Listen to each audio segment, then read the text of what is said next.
A mountain man paid for a bride, but received a blind virgin instead.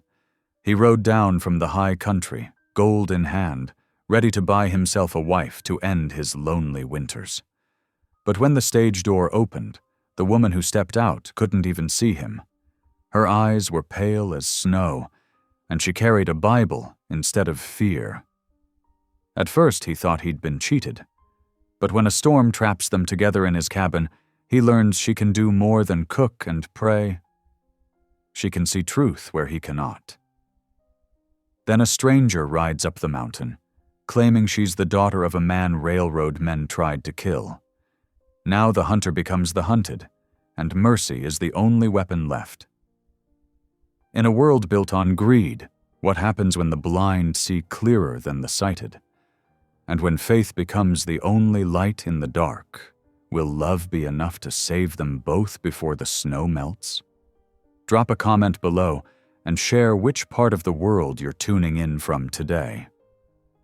If you enjoy stories like this, don't forget to subscribe for more. The late afternoon sun cast long shadows across Bear's Gap as Liam Red guided his horse down the muddy street toward the railway depot. His boots were worn from months in the high country, and his wool coat carried the pine scent of the mountain forests where he'd spent the winter running his trap lines.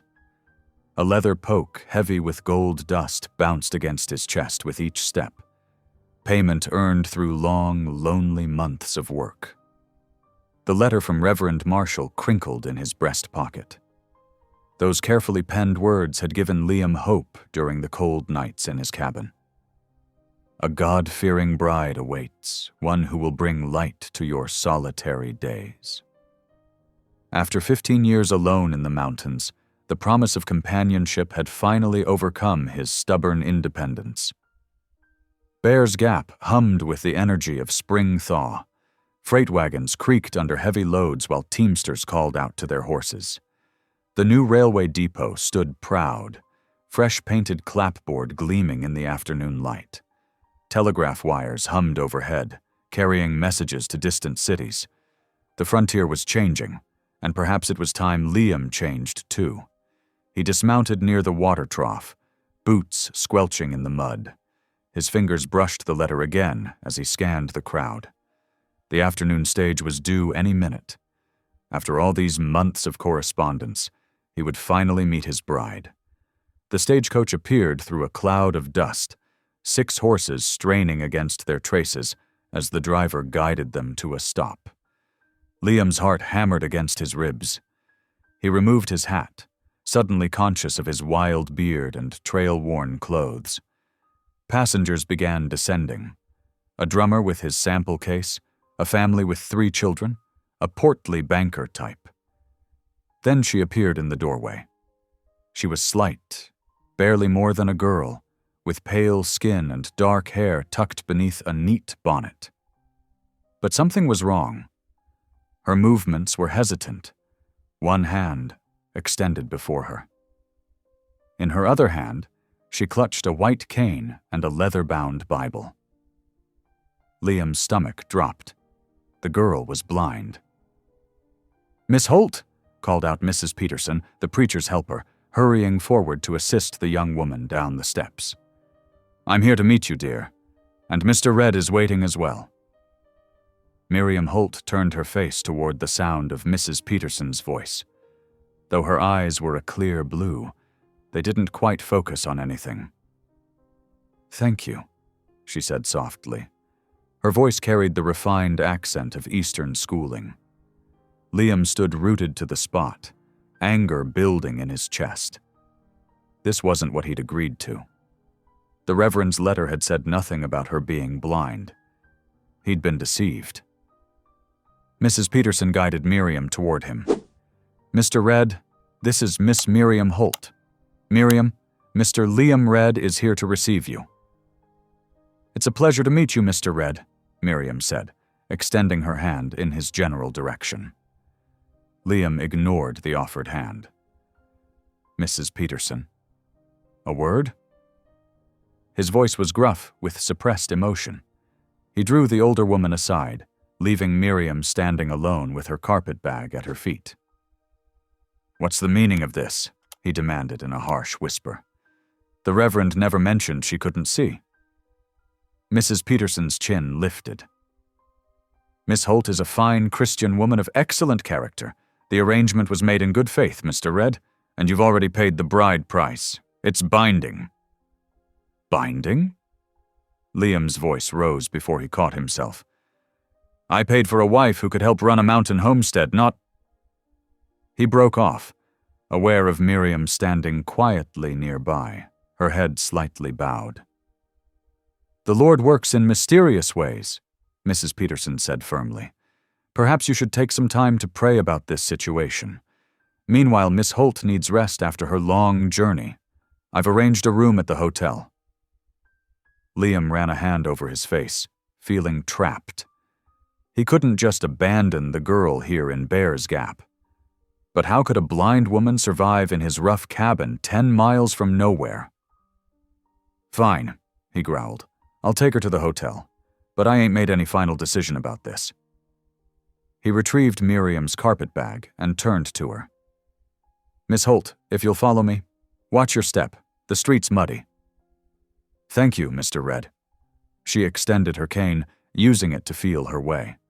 Her movements were practiced, but Liam's chest tightened, watching her navigate the rutted street. What kind of life could she have in the wilderness? The Bear's Gap Hotel stood 3 stories tall, its lobby warm and smoky from the pot-bellied stove. A few miners lounged in leather chairs, playing cards. They looked up curiously as Liam led Miriam inside. "Evening, Mr. Red," called out Tom Wheeler, the proprietor. "Got your usual room ready." His eyes widened slightly at the sight of Miriam, but he had the grace not to comment. "The lady needs a room," Liam said shortly. "Just for tonight." Wheeler's wife appeared from the kitchen, wiping, her hands on her apron. "Of course. We've got a nice room on the first floor, dear. Would you like some tea? You must be tired from your journey." "That's very kind, thank you," Miriam said. Her quiet dignity made Liam feel even more churlish. While Mrs. Wheeler fussed over Miriam, Liam paced the lobby, his boots leaving muddy tracks on the plank floor. The situation felt like a trap. He'd spent good gold on this arrangement, gold that represented months of back-breaking work, but he'd never agreed to take on someone who needed constant care. As evening settled over Bear's Gap, Miriam sat on the leather settee near the lobby's fireplace, her Bible open on her lap. Her fingers moved across the raised dots of the special pages, and her lips moved silently as she read. Liam watched her from across the room, nursing a cup of coffee that had long gone cold. The firelight played across her face, highlighting delicate features that seemed too young for such burdens. She must be all of 19 or 20, he reckoned, barely more than half his age. "Be merciful, just as your father is merciful," Miriam said suddenly, her voice carrying clearly across the quiet lobby. Liam started. "What's that?" "Luke, chapter 6, verse 36, she replied. "I often find comfort in this passage when facing uncertainty." Her calm acceptance of the situation pricked at his conscience.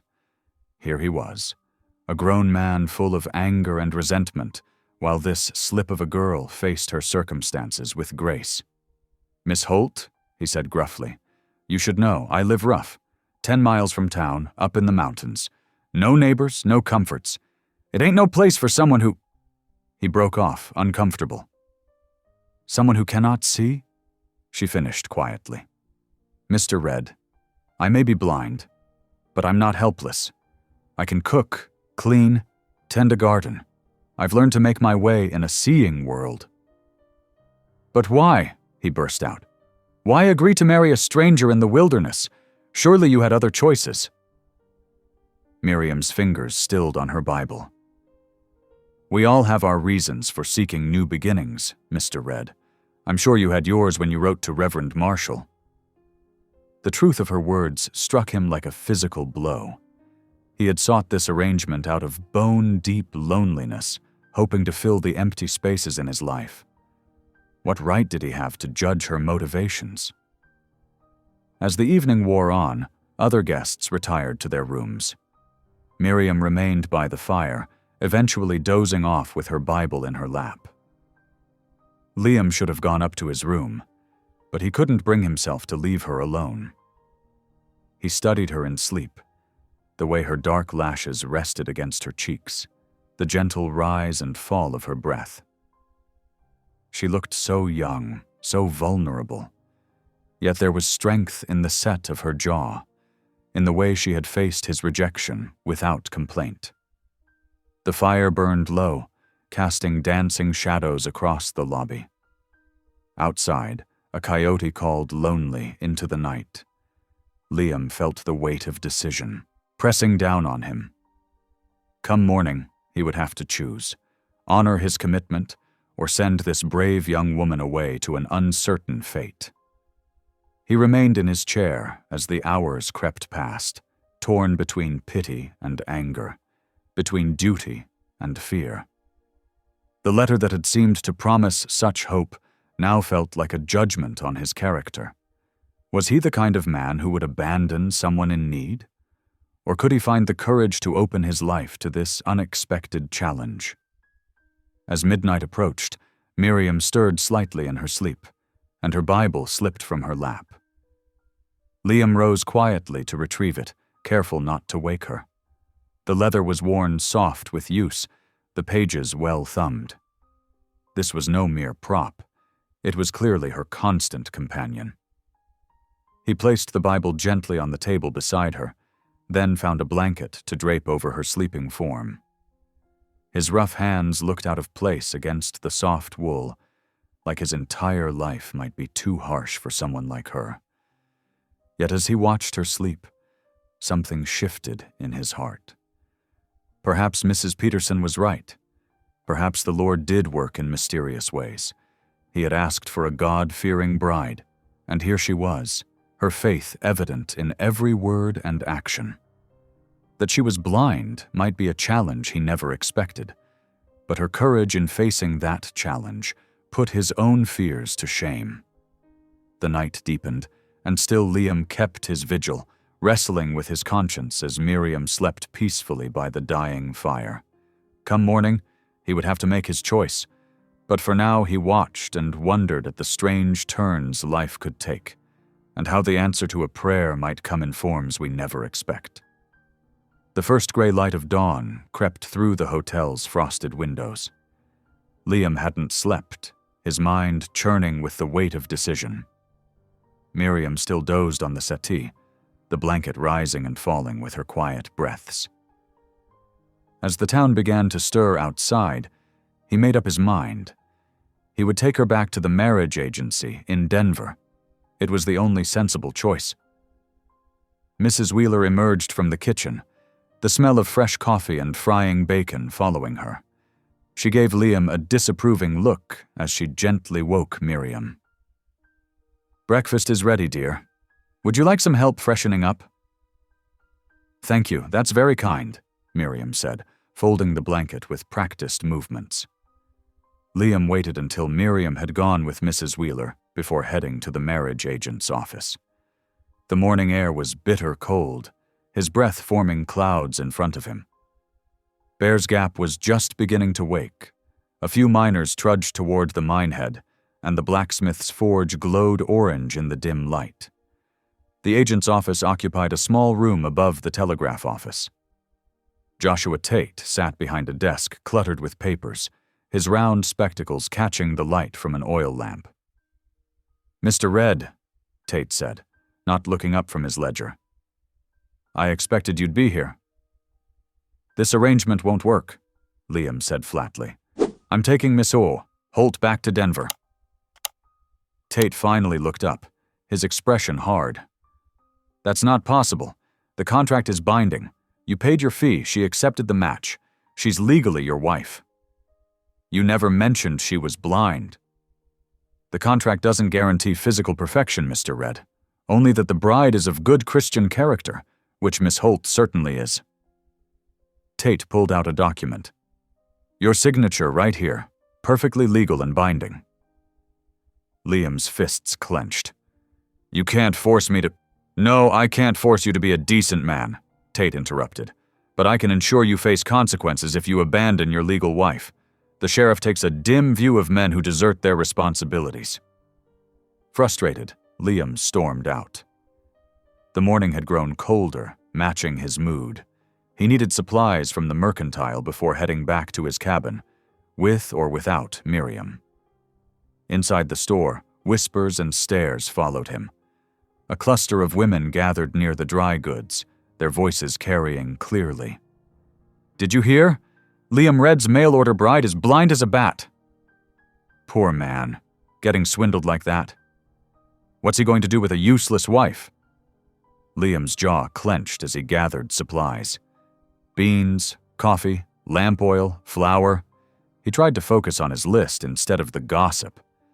But then a new voice cut through the murmurs. Hey, Red. It was Cal Turner, a local rancher known for his mean drunk. He swaggered over, reeking of whiskey despite the early hour.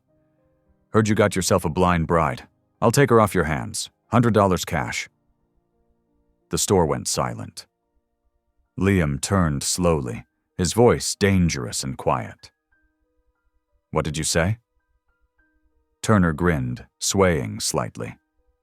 Come on, what good is she to you? Can't even see to cook or clean. I could use a woman around my place, blind or not.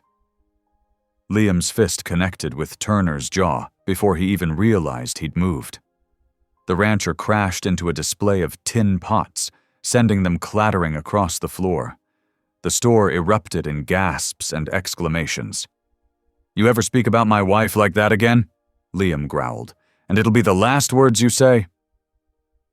The term wife felt strange on his tongue, but right in this moment. He paid for his supplies quickly, shame and anger burning in his chest. The town's cruelty had made his decision for him. He couldn't leave Miriam here to face such treatment. Back at the hotel, he found Miriam sitting primly in the dining room, finishing her breakfast. She turned her head at his approach, somehow sensing his presence. Mr. Red, is everything all right? You seem troubled.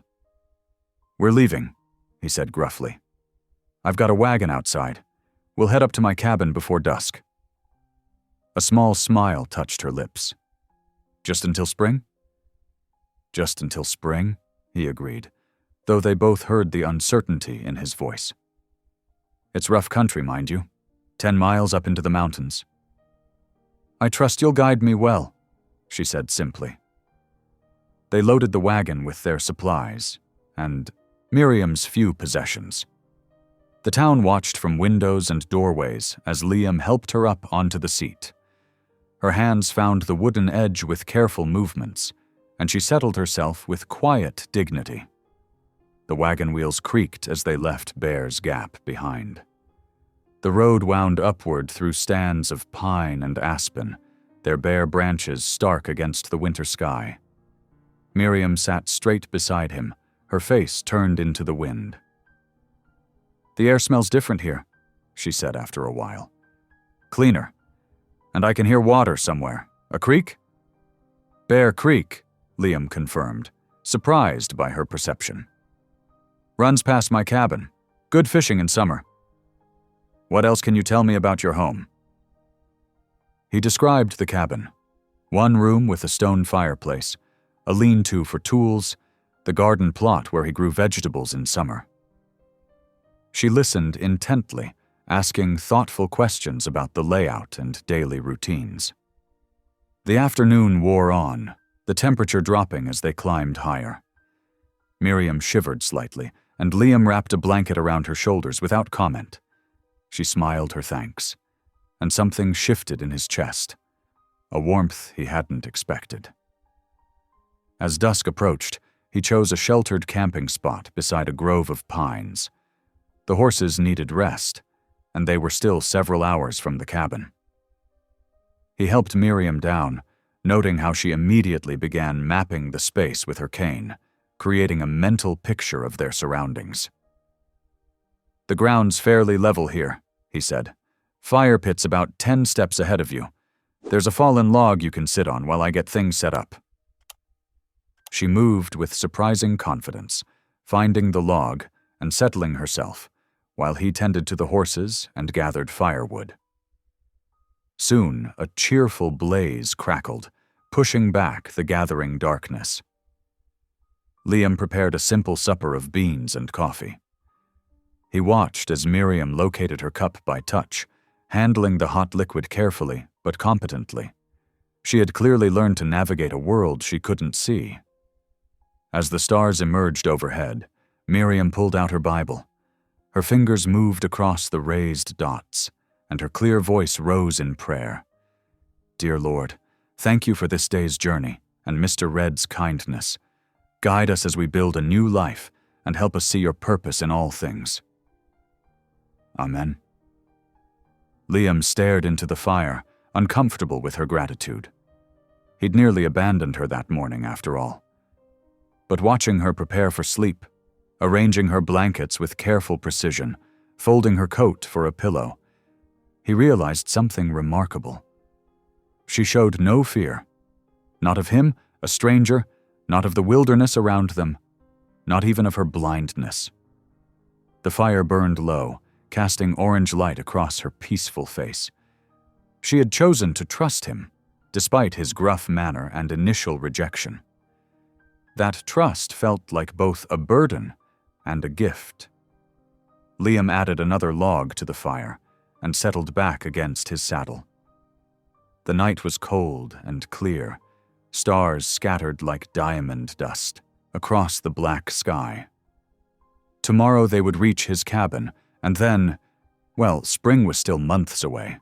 For now, he would focus on getting them safely through the night. He found himself watching Miriam's sleeping form, marveling at her courage.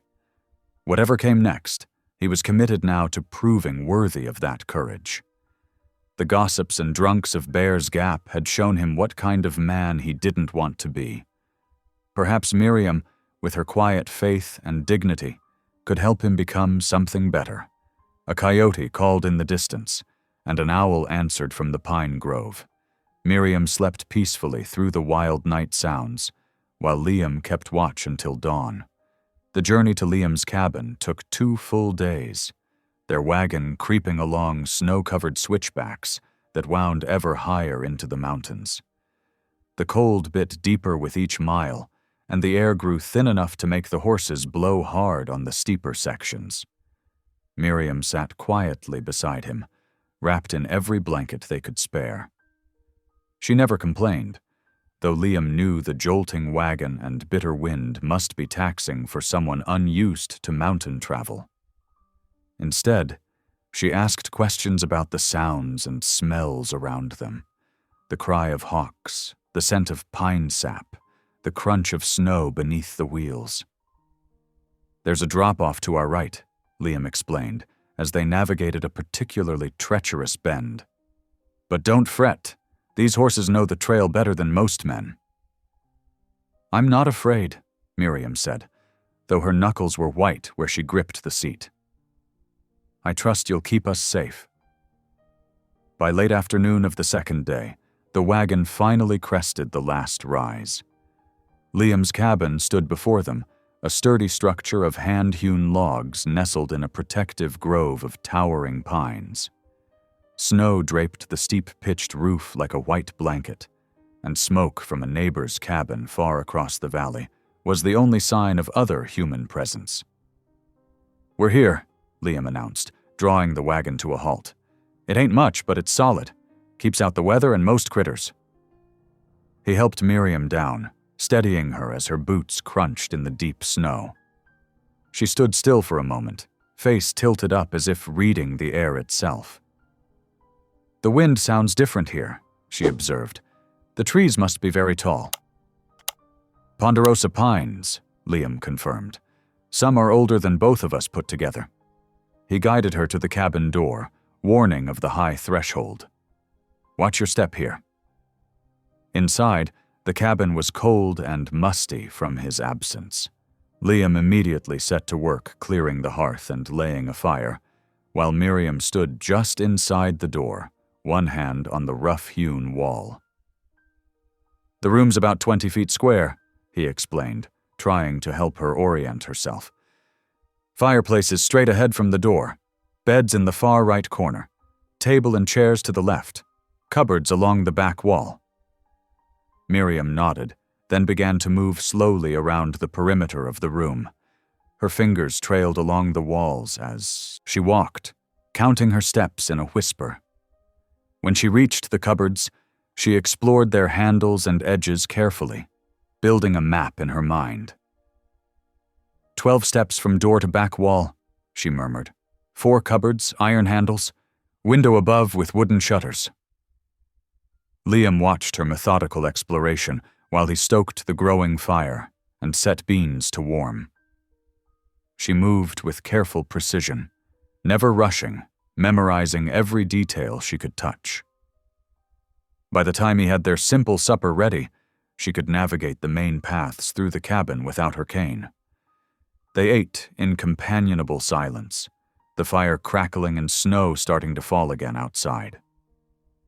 Liam found himself studying her face in the flickering light, noting how the flames cast shadows beneath her high cheekbones and made her unseeing eyes seem to shimmer. The next morning, Liam woke to the smell of coffee and frying salt pork. He sat up in his bedroll by the fire. He'd insisted Miriam take the bed, to find her confidently working at the cook stove. "I hope you don't mind," she said, turning at the sound of his movement. "I wanted to prove I can manage household tasks." "Smells good," he admitted, watching in amazement as she flipped the meat without hesitation. "But how did you—" "I've been cooking since I was a girl," she explained. "Lost my sight 3 years ago, but my hands remember. The heat tells me where the pan is hot, and I can hear when the meat's ready to turn." She served up plates of salt pork and cornbread she'd somehow managed to bake. The food was perfectly cooked, and Liam found himself unexpectedly touched by her determination to contribute. "Much obliged," he said gruffly. "Reckon I'd better check my trap lines today, before this snow gets any deeper." Outside, the morning was crisp and clear, new snow glittering like diamond dust in the winter sun. Liam worked his way through the familiar circuit of traps, checking and repairing where needed. The physical labor felt good after days of travel, but he found his thoughts kept drifting back to the cabin. Around midday, the sound of singing drifted through the trees. Miriam's clear voice carried the notes of an old hymn he half remembered from childhood. "Be thou my vision." The melody floated on the mountain air, weaving through the branches like a thread of gold. Liam paused in his work, listening. Something in his chest loosened at the sound, like a knot of ice beginning to thaw. He'd lived alone so long, he'd forgotten what it was to have music in his days. When he returned to the cabin that evening, snow was falling again in thick, heavy flakes. Miriam had somehow managed to prepare a supper of salt pork and the last of their cornbread. The cabin was warm and filled with good smells. "Storm's coming," he said, stamping snow from his boots. "Might keep us shut in for a few days." "I heard it in the wind," Miriam nodded. "The birds have gone quiet too." She tilted her head, considering. Would you mind reading to me tonight? My Bible's in my trunk. I miss the comfort of the words." Liam hesitated. "Been a while since I did any reading aloud."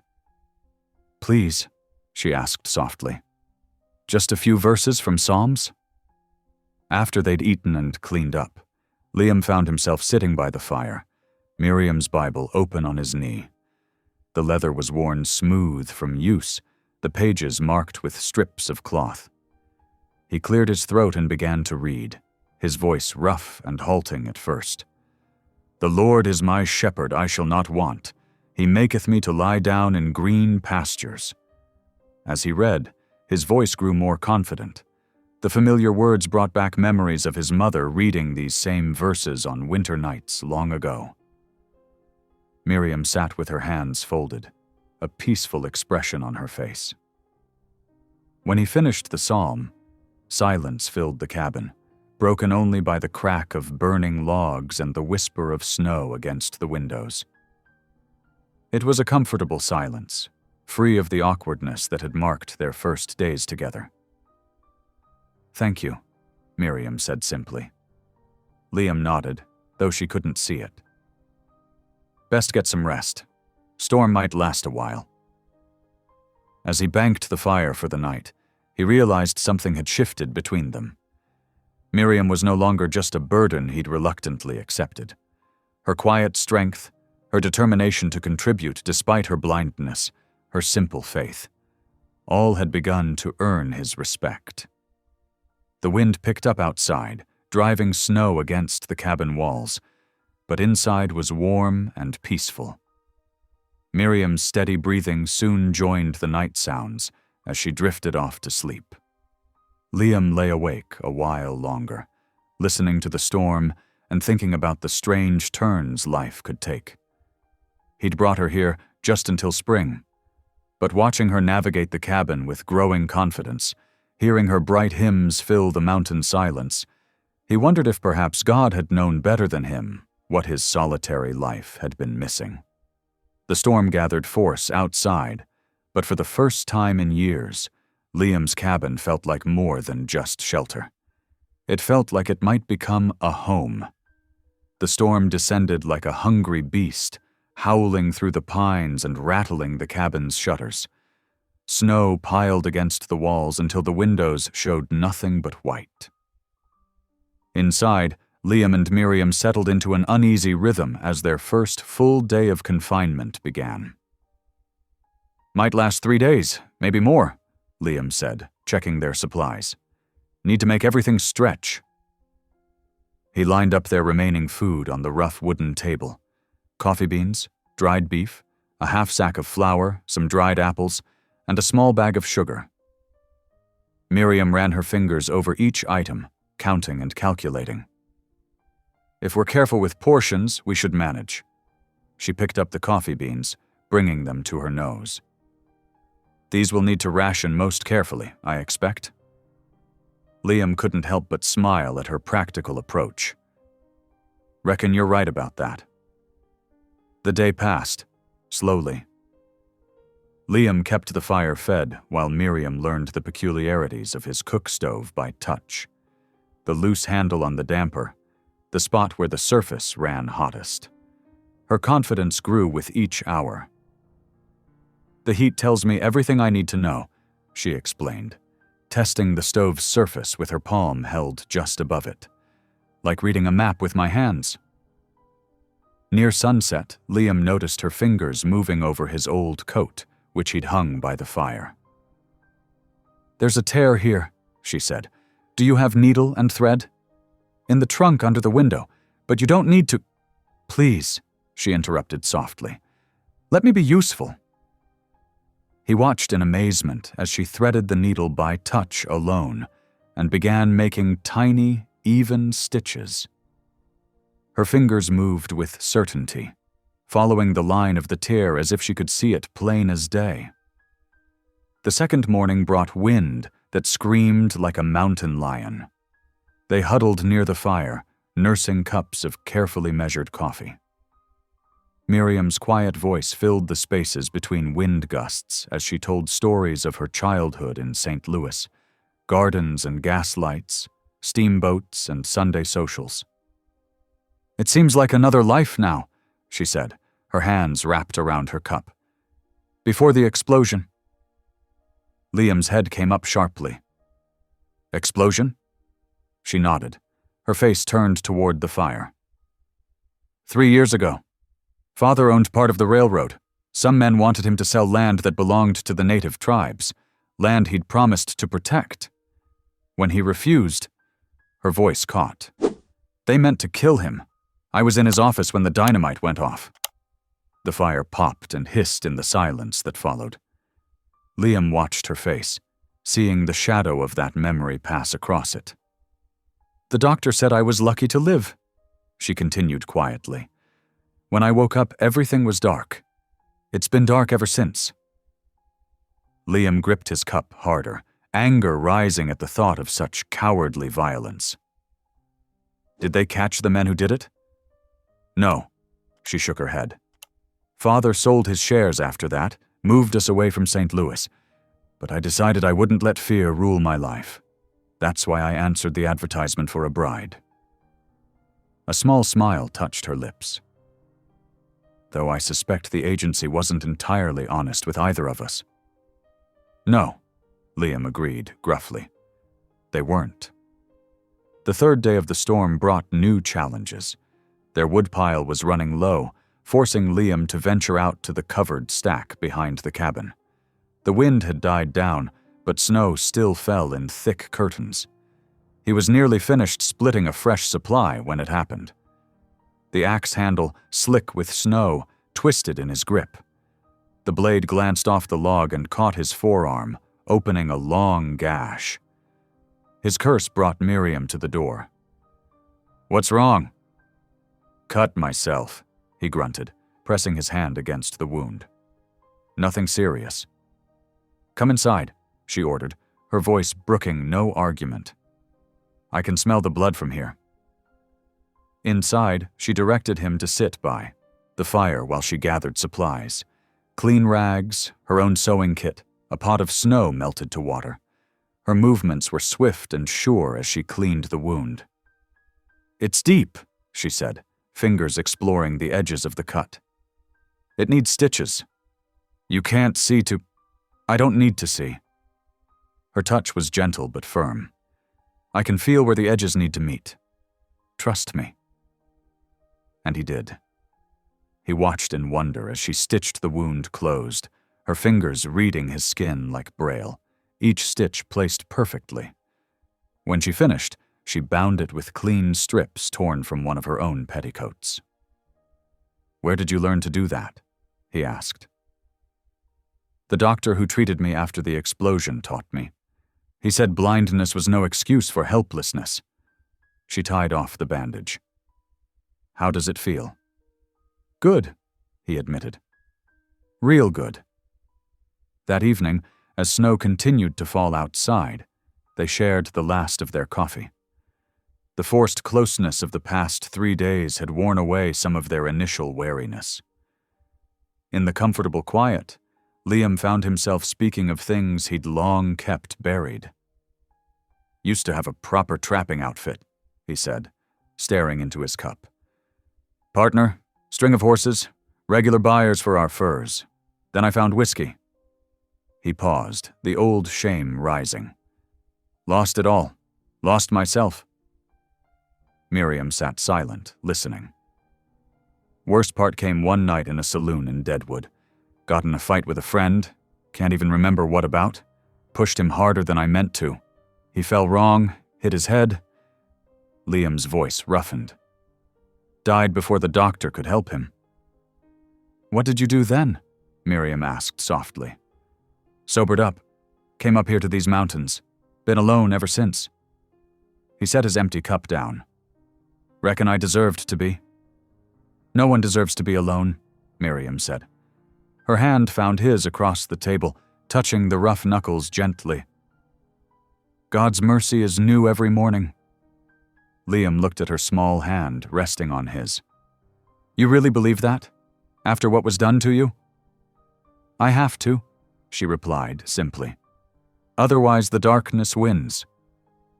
Morning broke on the 4th day, with startling brightness. The storm had passed in the night, leaving the world transformed. Liam opened the cabin door to find the snow piled waist-high, glittering like diamond dust in the new sun.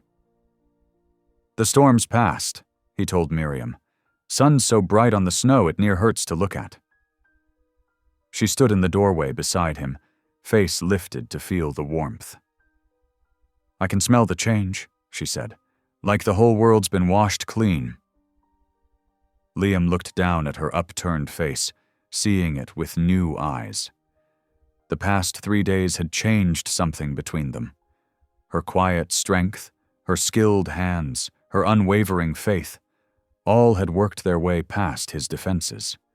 And in return, she had trusted him with her own painful past.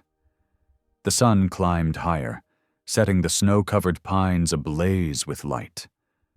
Neither spoke for a long moment, both sensing that something new had taken root during the storm's long siege, something as fragile and promising as the first green shoot breaking through spring snow.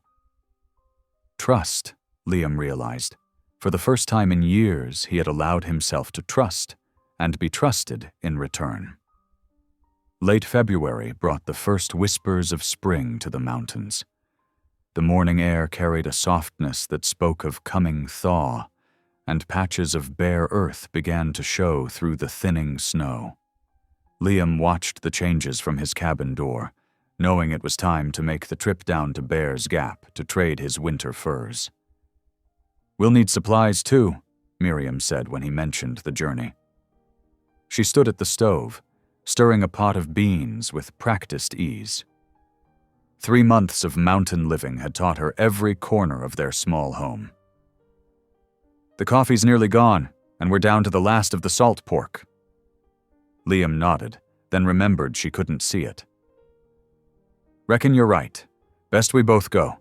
You can pick out what we need while I deal with the fur traders." They set out at dawn the next day, Miriam riding double behind him on his sturdy mountain horse. The trail was treacherous with spring mud and patches of ice, but she held on without complaint, her arms wrapped secure around his waist. The steady clip-clop of hooves and the occasional cry of a returning meadowlark marked their descent into the valley. Bear's Gap had grown since their last visit. New buildings lined the muddy main street, and the constant hammer of construction echoed from where workers were expanding the rail depot. The settlement was losing its raw edge, becoming more civilized with each passing month. As they rode down the street, heads turned. Whispers followed them like shadows. Liam felt Miriam's hands tighten slightly on his coat. "They're staring, aren't they?" she asked quietly. "Pay them no mind," he replied gruffly. "Ain't got nothing better to do than gossip." He helped her down at the general store, steadying her until she found her footing in the mud. Her white cane tapped carefully as she oriented herself to new surroundings.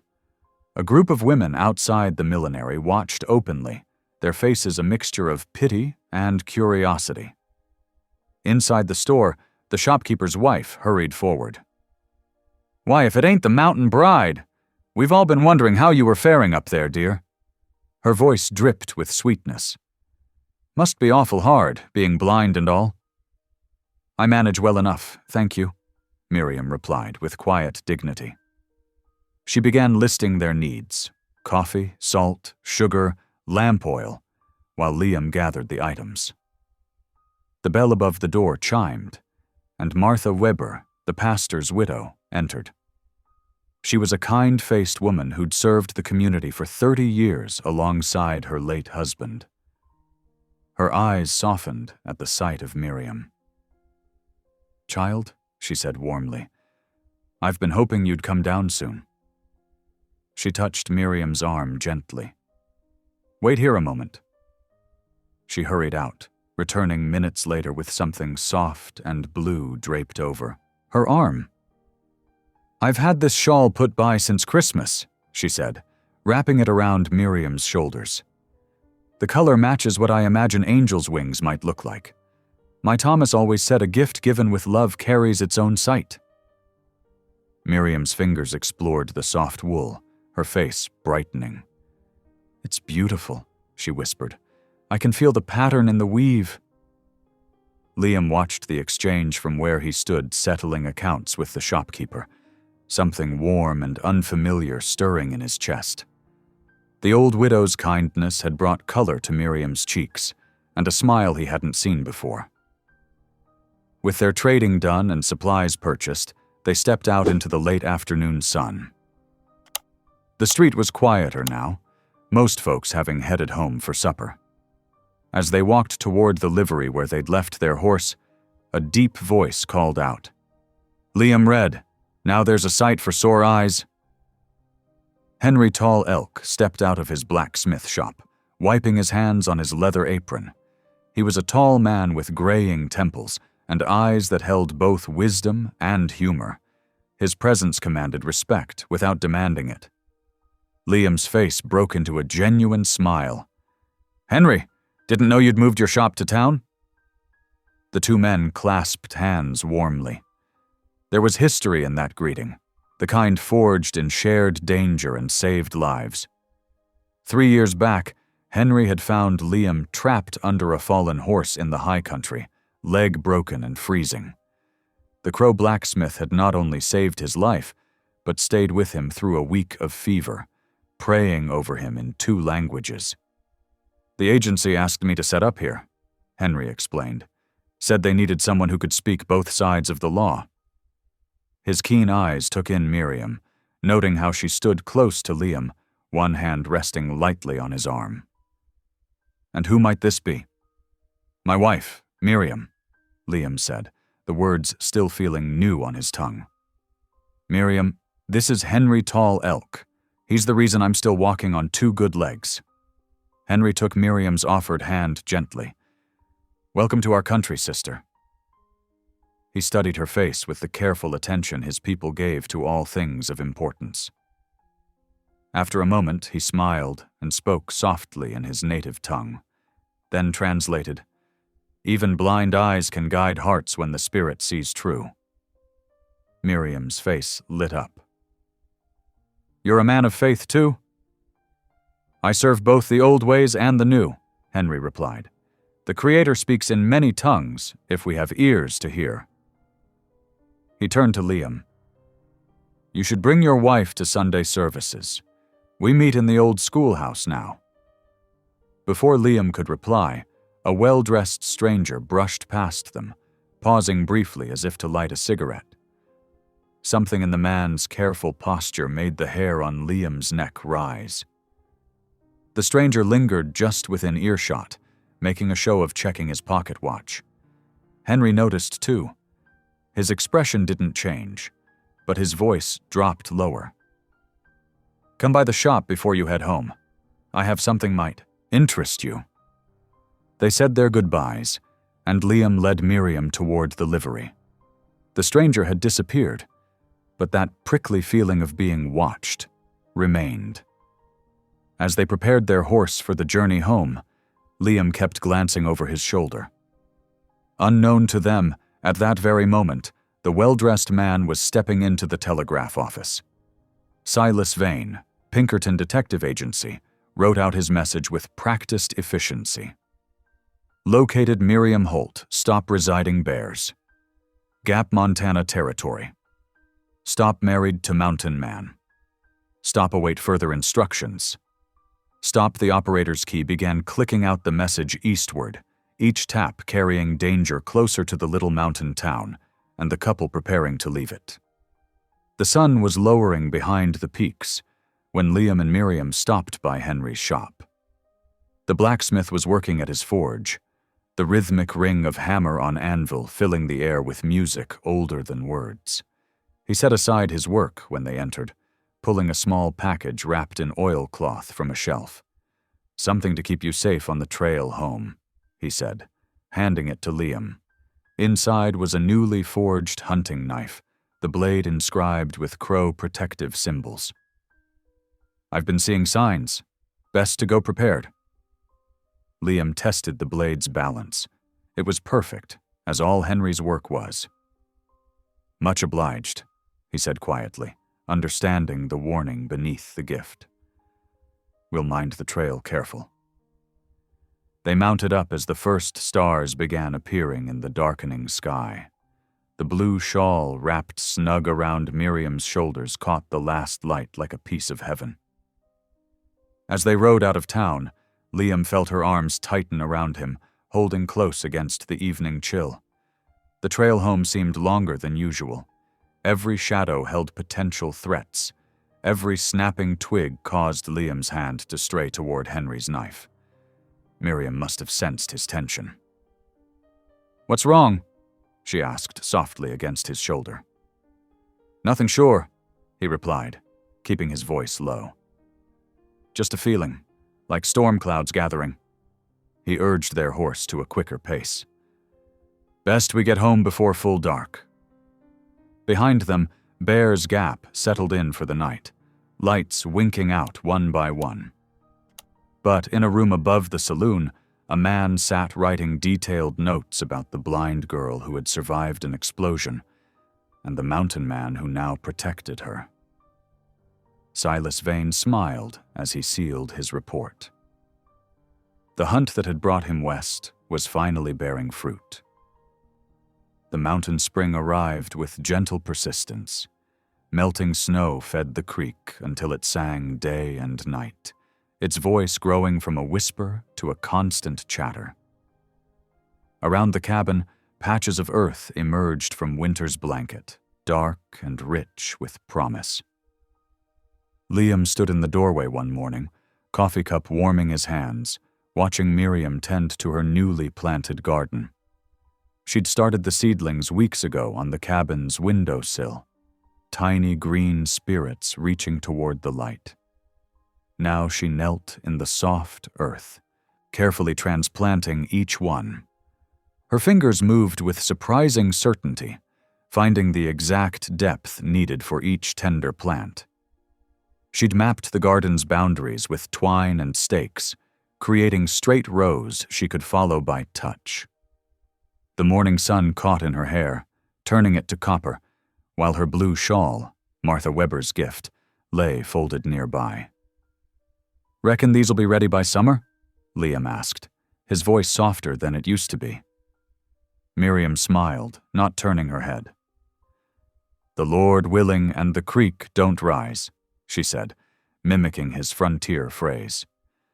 "Though from the sound of it, that creek's doing plenty of rising already." She was right. The stream that passed near their cabin had swollen with snowmelt, its banks now wider and more insistent. The sound of rushing water filled the valley, bringing with it promises of renewal. Liam set his coffee down and picked up his tools. The winter's trapping had been good, but several snares needed mending before next season. He settled into the rhythm of work, checking lines, replacing worn leather, testing springs. The familiar tasks felt different now, less lonely somehow, with Miriam humming hymns as she worked her garden. The morning passed peacefully. A jay called from the pines. Wind rustled new leaves. Then something changed, a shift in the air that made Liam's neck prickle. He looked up from his work just as a horse's silhouette appeared on the ridge trail. The rider approached slowly, deliberately. Even at a distance, Liam could see the man's clothes were too fine for these parts, a dark suit and derby hat that belonged in some eastern city. It was the same stranger who'd lingered near them in town. "Miriam," Liam said quietly, not taking his eyes off the approaching rider. "Get behind the cabin. Quick now."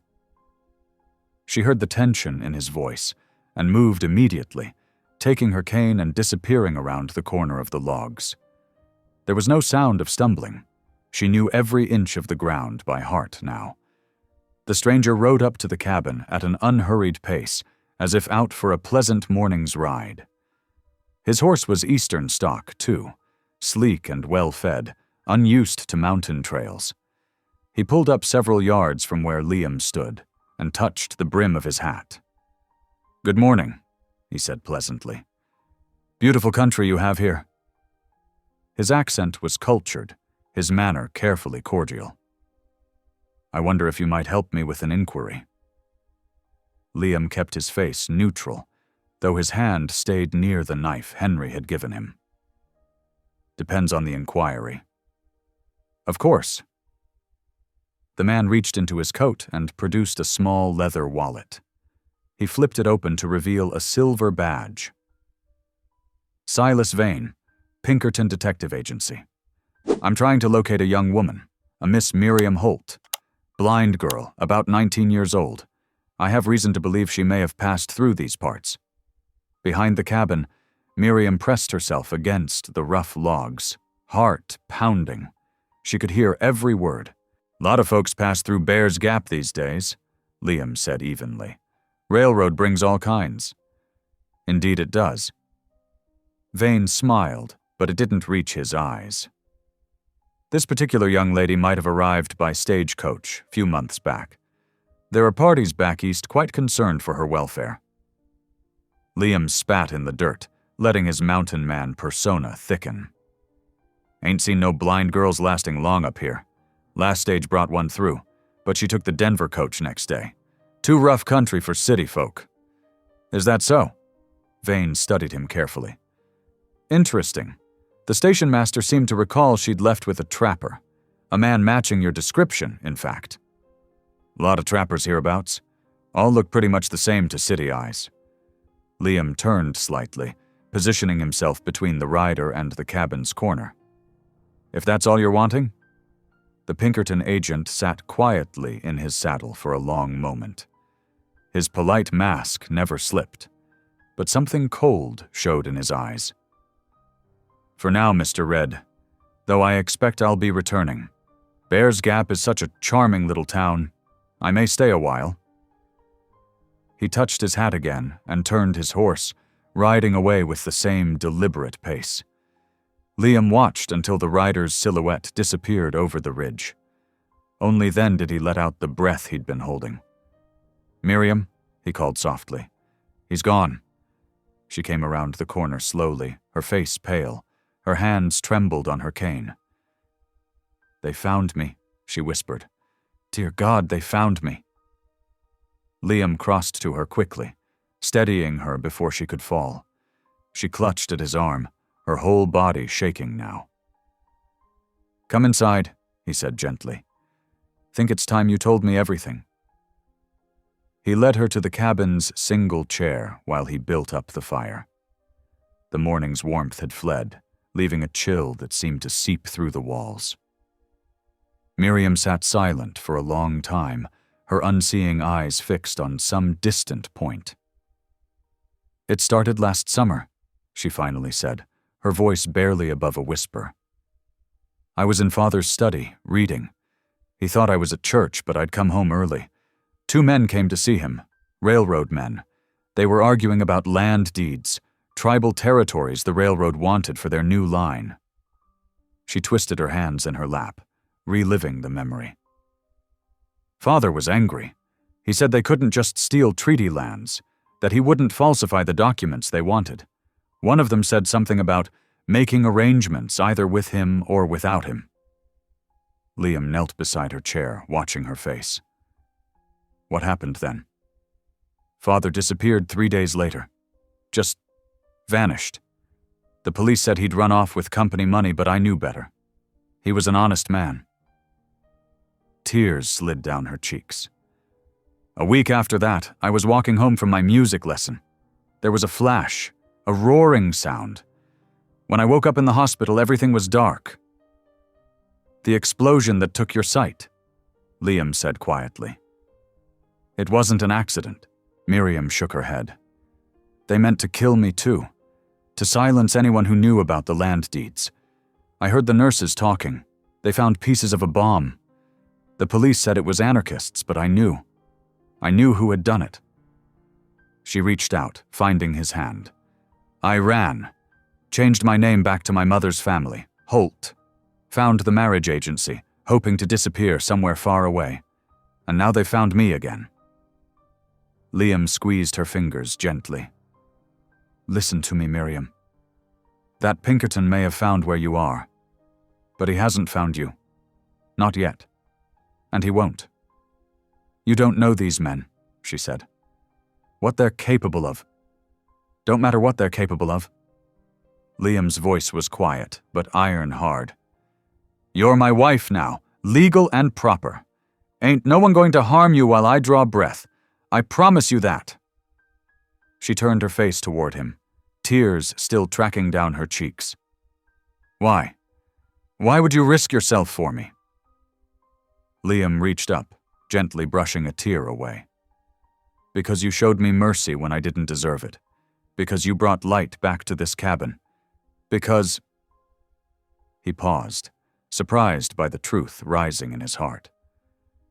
"Because you're mine to protect now, and that's all there is to it." Miriam's hand found his face, fingers tracing its familiar lines. "I'm afraid," she whispered. "I know." He covered her hand with his own. "But you ain't alone anymore. Whatever comes, we'll face it together." Outside, the creek continued its spring song, heedless of human troubles. Birds called in the pines. New leaves rustled in the warming breeze. Inside the cabin, a man and woman sat in silence, their hands clasped as shadows lengthened across the floor. The peace of their mountain life had been shattered, but something stronger had taken root, a determination born of shared trust and growing love. Whatever the Pinkerton agent and his railroad masters planned, they would find more than a helpless, blind girl waiting for them. They would find a woman protected by a man who had rediscovered his own worth through her faith in him. As evening approached, Liam built up the fire and prepared their supper. Miriam sat in her chair, fingers moving over her Bible's raised dots, drawing comfort from familiar words. Neither spoke much, but the silence between them had changed. It was the quiet of those who stand together against a gathering storm. Dawn painted the mountain peaks in shades of rose and gold as Liam moved quietly through the cabin. He'd been up since before first light, packing provisions and checking his weapons. The Pinkertons' visit had changed everything. They couldn't stay here, not now that their sanctuary had been discovered. Miriam sat at the rough-hewn table, her fingers trailing over her Bible's worn leather cover. She'd insisted on dressing herself, though Liam had laid out her warmest clothes. The blue shawl from the pastor's widow wrapped around her shoulders like a comfort against the morning chill. "We'll need to ride hard," Liam said softly, checking the straps on his pack one final time. "You think you can manage?" She nodded, her face set with quiet determination. "I trust you, Liam, and I trust your horse." He helped her mount, noting how she'd learned to find the stirrup by touch alone. She settled into the saddle with growing confidence, her hands finding the horn without hesitation. Liam swung up behind her, gathering the reins. "Hold tight now," he murmured, and felt her lean back against his chest. The morning air was sharp with pine and melting frost as they set out, leaving the cabin behind.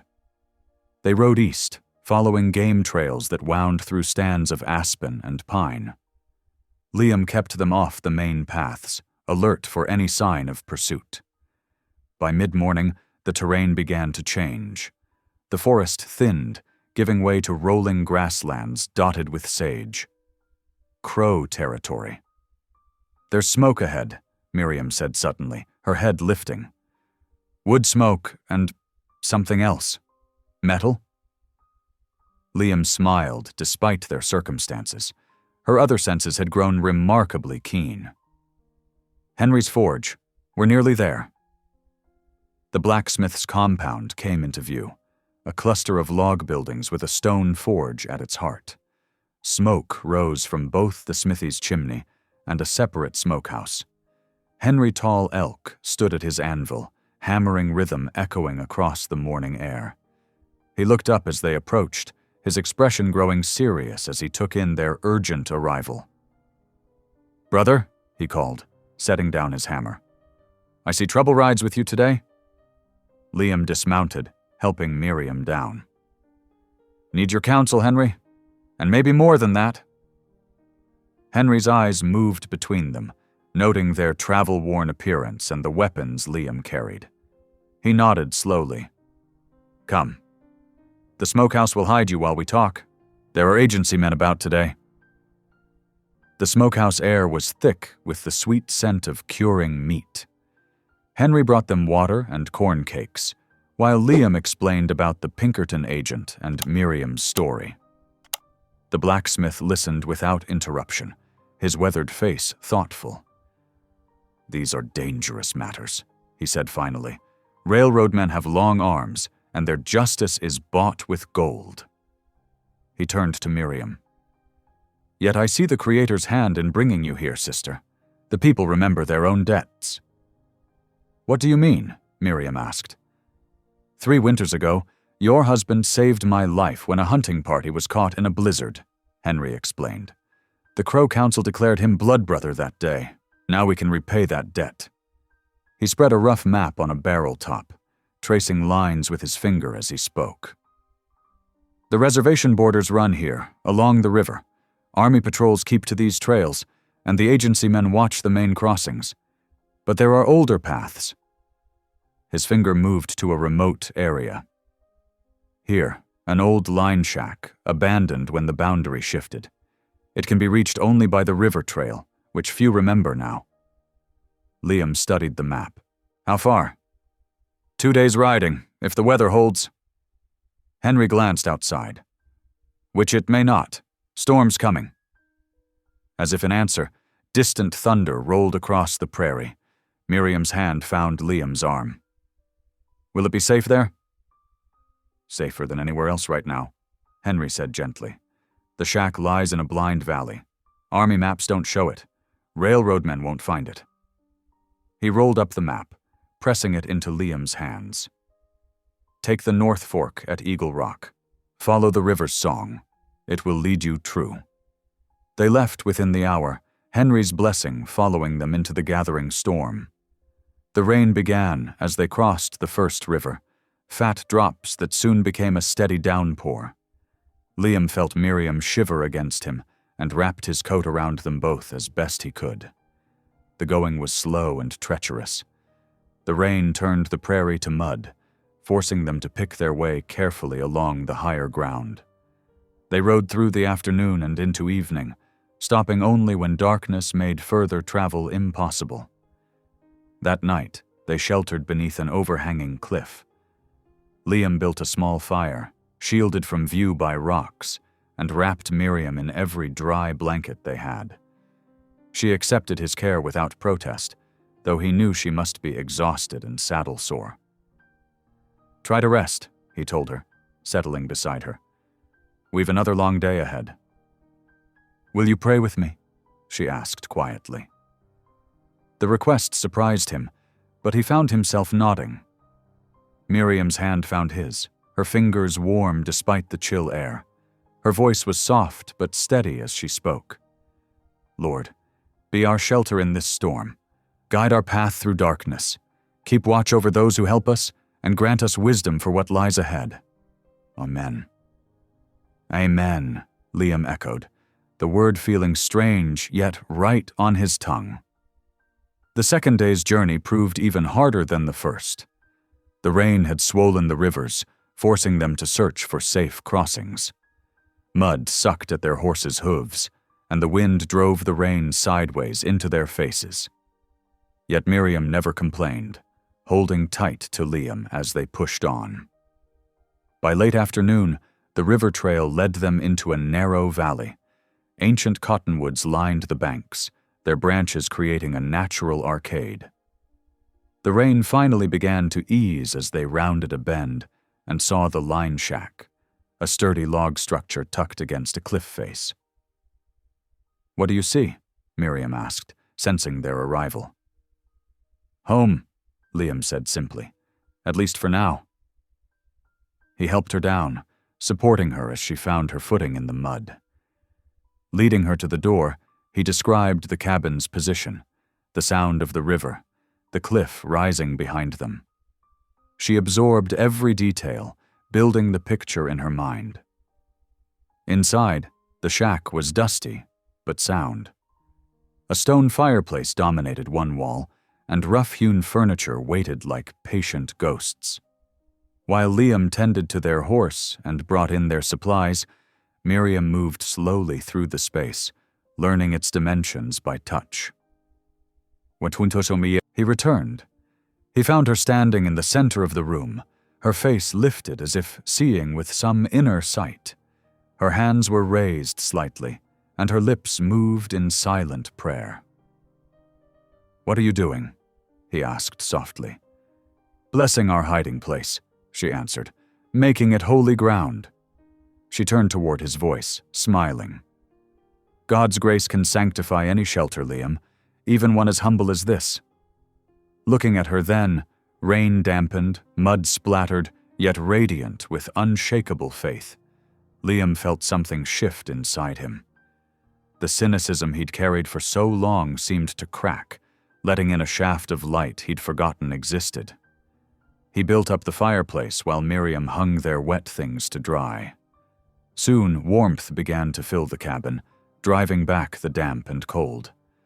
They shared a simple meal of journey bread and dried meat, listening to the river's voice outside. "Thank you," Miriam said suddenly, "for risking so much to protect me." Liam looked at her across the firelight. "Ain't no risk too great for what's right," he said slowly. "Took me a long time to remember that. Maybe I needed someone to show me the way back to it." She smiled, understanding his meaning. "Faith lights the darkest path if we let it. Reckon you'd know about that better than most. We all have our own kind of blindness, Liam, and our own kind of sight." Outside, the rain had stopped. Through gaps in the logs, stars began to show in the clearing sky. The river sang its endless song, promising shelter in its hidden valley. For now, at least, they were safe. The line shack settled into a gentle rhythm as winter slowly released its grip on the valley. Miriam sat by the window each morning, her fingers dancing across the pages of her journal as she pressed raised letters into the thick paper with a metal stylus. The morning sun warmed her face, while the river's constant song provided accompaniment to her thoughts. Liam watched her sometimes, amazed at how swiftly her fingers moved across the page. "What do you write about?" he asked one morning, setting down an armload of firewood. "Everything," she smiled, not pausing in her work. "The way the air smells different each day, the birds returning, your footsteps on the porch boards, heavy when you're tired, lighter when the hunting's been good." He shook his head, wondering at how she noticed things he never had. "Reckon you see more than most with working eyes." "The Lord gives different gifts," she said simply. "Some see with eyes, some with heart."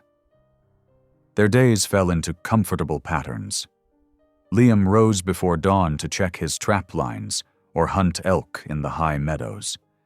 He'd returned to find Miriam had swept the cabin, her sure steps carrying her through the space she'd memorized completely. Sometimes he caught her humming hymns while she worked, her clear voice mixing with the morning birds. Trading with Henry became a careful dance.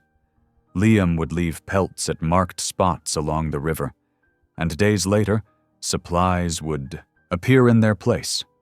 Coffee, flour, news written in Henry's careful hand. They never met directly, knowing it was safer this way. One evening, as Liam set out plates for their supper of rabbit stew, Miriam reached for his hand. "Shouldn't we give thanks first?" He paused, embarrassed. "Never was much for prayin'. Wouldn't know the words." "There aren't any special words needed," she said gently. "Just speak what's in your heart." She squeezed his rough hand. "I'll help you." So began their evening ritual. At first, Liam's prayers were halting, self-conscious things, but gradually, encouraged by Miriam's steady presence, he found himself speaking more freely to the Creator she trusted so completely. The river became their teacher and timekeeper. Miriam learned to tell approaching storms by the way the water's voice changed, becoming deeper and more urgent. Liam showed her how to recognize the time of day by the different bird calls that echoed across the valley. "Listen," he said one afternoon, leading her to the porch. "Hear that warbling song? That's the thrush. He always sings strongest 3 hours before sunset." Miriam tilted her head, concentrating. "Like a flute playing underwater." "That's it exactly." He found himself smiling more these days, her joy in simple discoveries awakening something long dormant in his own heart. Their quiet contentment was interrupted one morning by an uninvited guest. Liam had just returned from checking his traps when he heard Miriam's laughter ringing from the cabin. He rushed inside, worried, only to find her standing by the table, hands pressed to her mouth in mirth. "What's wrong?" "We have a thief," she managed between giggles. "I set the morning biscuits to cool, and I heard the strangest scratching. Then little feet across the boards and—" She gestured to the empty plate. Liam examined the evidence. Tiny, muddy paw prints led to the window he'd left cracked. "Raccoon," he declared, fighting his own grin. "Clever little bandit?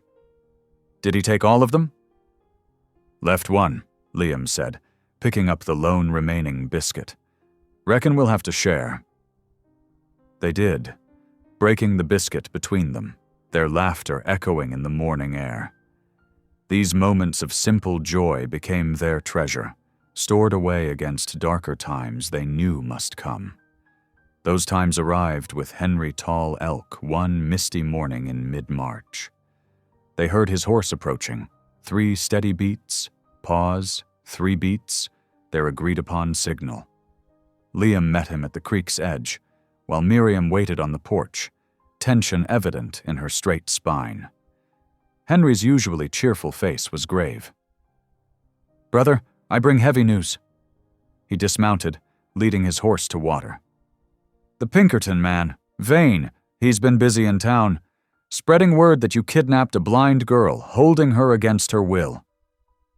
Liam's jaw tightened. "Anyone believing that tale?" "Some do, some don't. But he's convinced Marshal Hart to investigate." Henry's dark eyes held, warning. "They're gathering a search party, planning to check every cabin and line shack in the territory." "Let me go to them," Miriam spoke suddenly from the porch. "I can tell them the truth, that I came willingly, that you've only protected me." "No." Liam's voice was firm. "The moment you show yourself, they'll take you back east, right to the men who tried to kill you. But your name, your freedom, mean nothing if you're dead." He crossed to the porch, taking her hands. "We'll find another way, one that brings all the truth to light, not just pieces of it." Henry watched them, nodding slowly. "There may be a way," he said, "but it will take time. The railroad men left paper trails, letters, telegrams, contracts about the tribal lands. My people have been gathering proof, piece by piece. When we have enough, we can show why they wanted Miriam silenced," Liam finished, "and why her father disappeared." Miriam's fingers tightened around Liam's. "How long?" "A few months, maybe more," Henry said. "Can you hold out?" Liam looked at Miriam, seeing the strength in her lifted chin, the trust in her unseeing eyes. He remembered their shared prayers, their laughter over stolen biscuits, the quiet moments when words weren't needed. "We'll hold," he said softly, "together."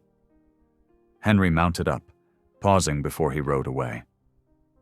"The Creator's eyes are on this valley," he said, "and the people remember their friends. I'll return when I can." They stood listening until his horse's hoofbeats faded completely. The river ran steady and sure below them, its voice unchanged by the weight of decisions made on its banks. Miriam's hand found Liam's again, warm and certain. "Are you afraid?" she asked quietly. "Not of what's coming," he answered truthfully.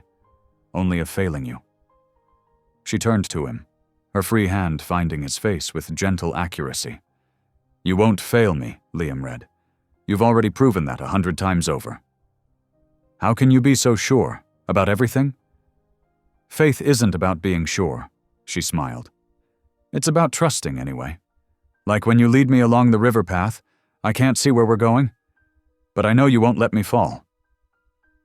He covered her hand with his own, understanding at last what Henry had meant about the Creator's eyes being on this valley. Here, in this hidden place, he'd found something he'd stopped believing in. Not just love, but redemption. A chance to be the man Miriam's faith saw in him. "Then we'll trust together," he said, "and face whatever comes the same way. The evening settled around them like a benediction. Inside the cabin, the remnants of their simple life waited. Her journal with its raised letters, his hunting knife beside her Bible on the table, the empty biscuit plate that had sparked such joy. Outside, the river sang its endless song of patience and persistence. They had chosen their path now, for better or worse. Not just survival, but justice. Not just safety, but truth. The hard road ahead would test them both, but they would face it as they had faced everything else, with shared strength, quiet courage, and a faith that grew stronger with each passing day. The idea came to Henry during his evening prayers. He rode through the pre-dawn darkness to their hideaway, frost crunching beneath his horse's hooves. The moon hung low over the western ridge as he approached the cabin, giving their signal. 3 steady beats, pause, 3 beats. Liam met him at the creek's edge, rifle lowered when he recognized his friend's outline. "What brings you here so early, brother?" "A solution," Henry said, dismounting. "At least to part of our trouble." He glanced toward the cabin where a lamp flickered. "Is Miriam awake?" "Just making coffee. Come inside." The cabin was warm, scented with pine smoke and fresh coffee. Miriam stood at the stove, her fingers light on the coffee pot's handle as she poured 3 cups. "Henry," she smiled, "I know your step anywhere." They settled around the rough table, steam rising from their cups. Henry wrapped his hands around the warm tin, gathering his thoughts. "The Pinkerton man questions your marriage contract," he began. "Says it's void because Miriam's disability wasn't disclosed. But a proper church ceremony, witnessed and recorded, that would stand against any legal challenge." Liam's brow furrowed. "You're suggesting we go into town? That's too dangerous." "Before dawn," Henry explained. "The widow McDonnell keeps the church keys now. She's got a kind heart and no love for railroad men. She'd help us." Miriam's face brightened. "Mrs. McDonnell? The one who gave me the blue shawl?" "The same. She's been asking about you. Worried since you disappeared." Henry leaned forward. "We could do it tomorrow. I know the back trails into town. We'd be gone before first light." Liam looked at Miriam, studying her expression. "It's your choice. There's risk either way." She reached across the table, finding his hand. "I'd rather face the risk and be truly your wife than hide in safety without that blessing." Something shifted in Liam's face, a softening around his eyes, a slight smile touching his weathered features. "Then we'll need rings." "Already thought of that," Henry said, but Liam shook his head. "No, I want to make them myself." He stood, going to the window where fresh pine branches dried near the stove. "Won't be fancy, but they'll be honest." Through the night, while Henry kept watch and Miriam slept, Liam worked with careful patience. His knife moved in small, precise cuts, shaping 2 bands from the sweet-smelling pine. He smoothed them with fine sand until they gleamed like pale gold in the lamplight. They left 2 hours before dawn, taking the hidden trails Henry knew so well. Miriam rode behind Liam, her arms around his waist, the blue shawl wrapped tight against the pre-dawn chill. The stars were still bright overhead, though the eastern sky held hints of coming light. Bear's Gap slept deeply when they arrived. Henry led them behind the mercantile, through shadow-dark alleys to the small white church. Mrs. McDonnell waited at the back door, her gray hair covered by a dark shawl. "Come quickly," she whispered, ushering them inside. She hugged Miriam tightly. "I've been so worried for you, child." The church interior was dark, except for 2 candles on the altar. Their flames cast dancing shadows on the rough-hewn walls. The scents of beeswax and old hymnals filled the air. Henry took his place as witness, while Mrs. McDonnell opened her Bible. Miriam stood straight and tall, the blue shawl draped like a bride's veil. Liam had never seen her more beautiful, her face glowing with inner light, her unseeing eyes bright with joy. "I didn't prepare fancy words," Mrs. McDonnell said softly, "but God knows what's in your hearts. Join hands, if you will." Their fingers intertwined. Liam could feel the slight tremor in Miriam's hand, matching his own. "Liam Red," Mrs. McDonnell began, "do you take this woman to be your lawful wife? To protect and cherish her in plenty and in want, in joy and in sorrow, as long as you both shall live?" His voice was rough with emotion. "I do." "Miriam Holt, do you take this man to be your lawful husband? To stand beside him in faith and love, in darkness and in light, as long as you both shall live?" "I do." Miriam's voice rang clear and sure. "The rings, then." Liam drew out the pine bands, pressing one into Miriam's palm. She explored its smooth surface with gentle fingers, smile widening at the workmanship. "With this ring," Liam said quietly, sliding the band onto her finger, "I thee wed." Miriam's hand found his, guided by touch and memory. "With this ring, I thee wed." Her fingers trembled slightly as she slipped the band in place. "I already see you, Liam Red, with my heart, which sees clearer than eyes ever could." Mrs. McDonnell's voice was thick with tears as she pronounced them husband and wife. "What God has joined together, let no man put asunder." Henry stepped forward with his Bible, opening it to the blank pages at the back. There, in careful script, he recorded the date and their names, signing as witness. Mrs. McDonnell added her signature as officiant. "It's legal and binding now," Henry said. "No one can question it." They shared coffee and fresh bread in Mrs. McDonnell's kitchen, while the sky began to lighten. The widow pressed a small package into Miriam's hands, dried apple pieces and hard candy for the journey home. "God keep you both," she whispered, hugging them goodbye. They mounted up just as dawn's first fingers reached across the mountains. Liam felt Miriam's arms tighten around his waist as they rode, her cheek pressed against his back. The morning air was crisp and clean, filled with promise. As they followed the winding trail home, Miriam began to hum softly, an old wedding hymn her mother had taught her. The gentle melody floated on the morning breeze, mixing with bird song and the steady rhythm of hoofbeats. Their hands found each other, fingers brushing warmly.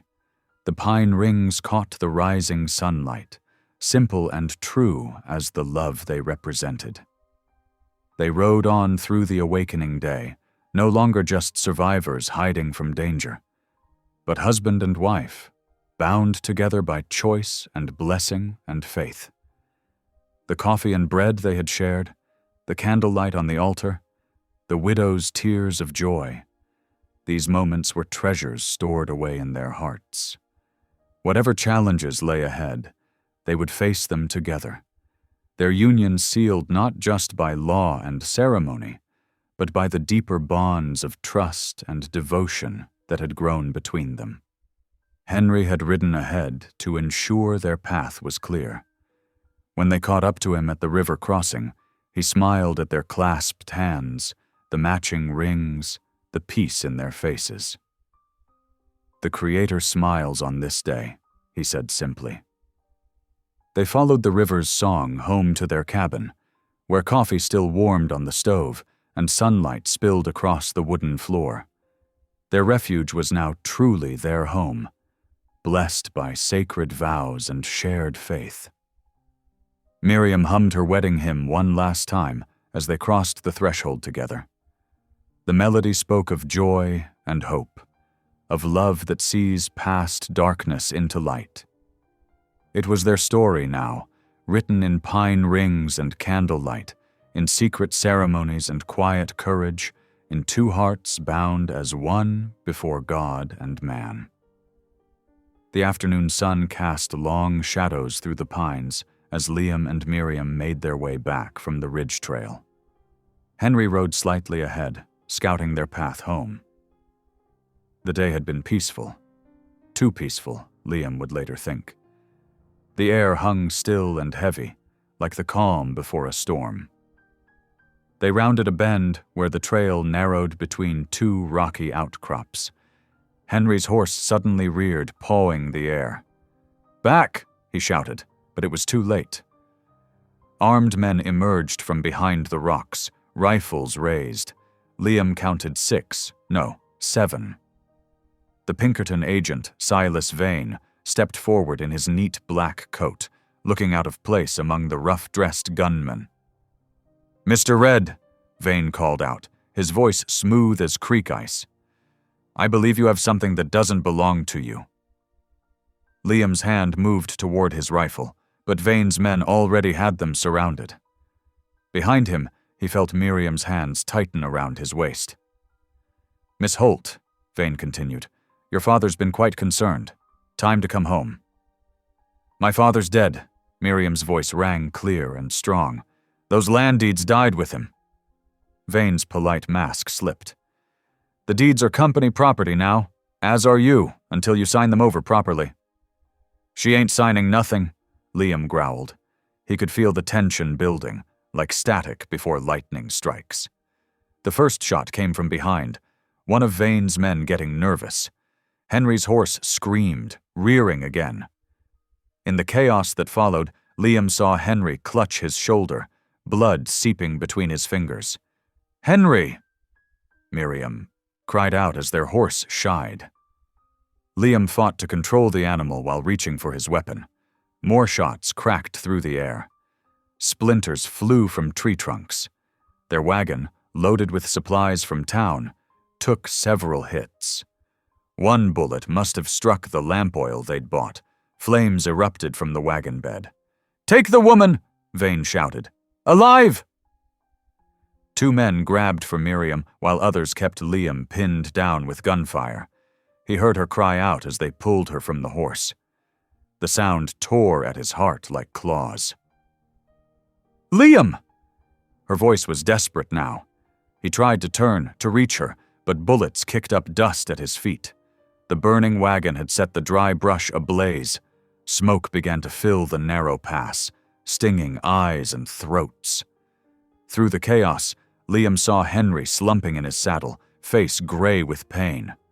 Making a split-second choice that would haunt him, Liam spurred his horse toward Henry. He caught the reins of Henry's mount just as his friend started to fall. More shots followed them as Liam led both horses behind a granite outcrop, away from the spreading fire. "Hold on, brother," Liam muttered, helping Henry to the ground. The wound was bad, high in the shoulder, still bleeding freely. "Go after her," Henry gasped, but Liam couldn't leave him, not yet. Not with the fire growing and Henry's life leaking out between his fingers. The flames had found the dried pine needles carpeting the forest floor. Smoke billowed thick and black now, carried by the rising wind.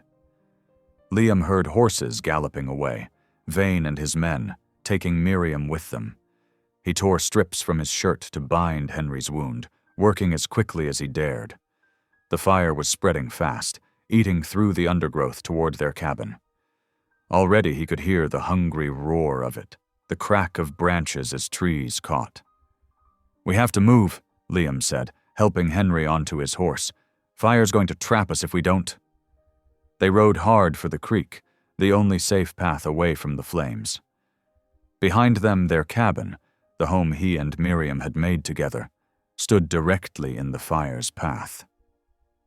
Liam's throat tightened at the thought of all they would lose, but Miriam's absence hurt far worse than any material destruction. The creek offered shelter, its banks steep enough to break the fire's advance. Liam helped Henry down, then scrambled to fill his canteen. The wound needed cleaning, and Henry's face had gone the color of old ash. "They'll take her to town," Henry said between shallow breaths. "To the depot office. Vane's been using it as his headquarters." Liam nodded, carefully washing dried blood from around the bullet hole. "Can you ride?" "Not far." Henry's eyes were glassy with pain. "But I know. Someone who can help. There's a medicine woman, Wind Singer, 2 miles east. She's treated gunshot wounds before." The fire's roar had grown distant, but smoke still filled the air. Liam looked back toward their cabin. Through gaps in the trees, he could see flames consuming the roof. Everything they owned, Miriam's Bible, their wedding rings, the blue shawl, would be ash by nightfall. "I'll get you to Wind Singer," Liam said, helping Henry take small sips of water. "Then I'm going after Miriam."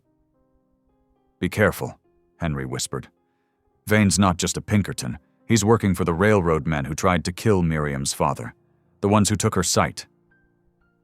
Liam's hands clenched into fists. Then it's time they learned about justice. They waited until the worst of the fire had passed, then rode east through the gathering dusk. Henry grew weaker with each mile, slumping forward in his saddle.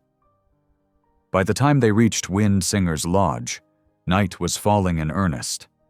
The medicine woman took one look at Henry and began gathering herbs and poultices. She spoke rapidly to her daughter in Crow, sending the girl for clean bandages and hot water. "Go," Henry said to Liam, his voice barely above a whisper. "Find her. Bring her home." "I swear it," Liam replied, clasping his friend's good hand. "I'll bring her back safe."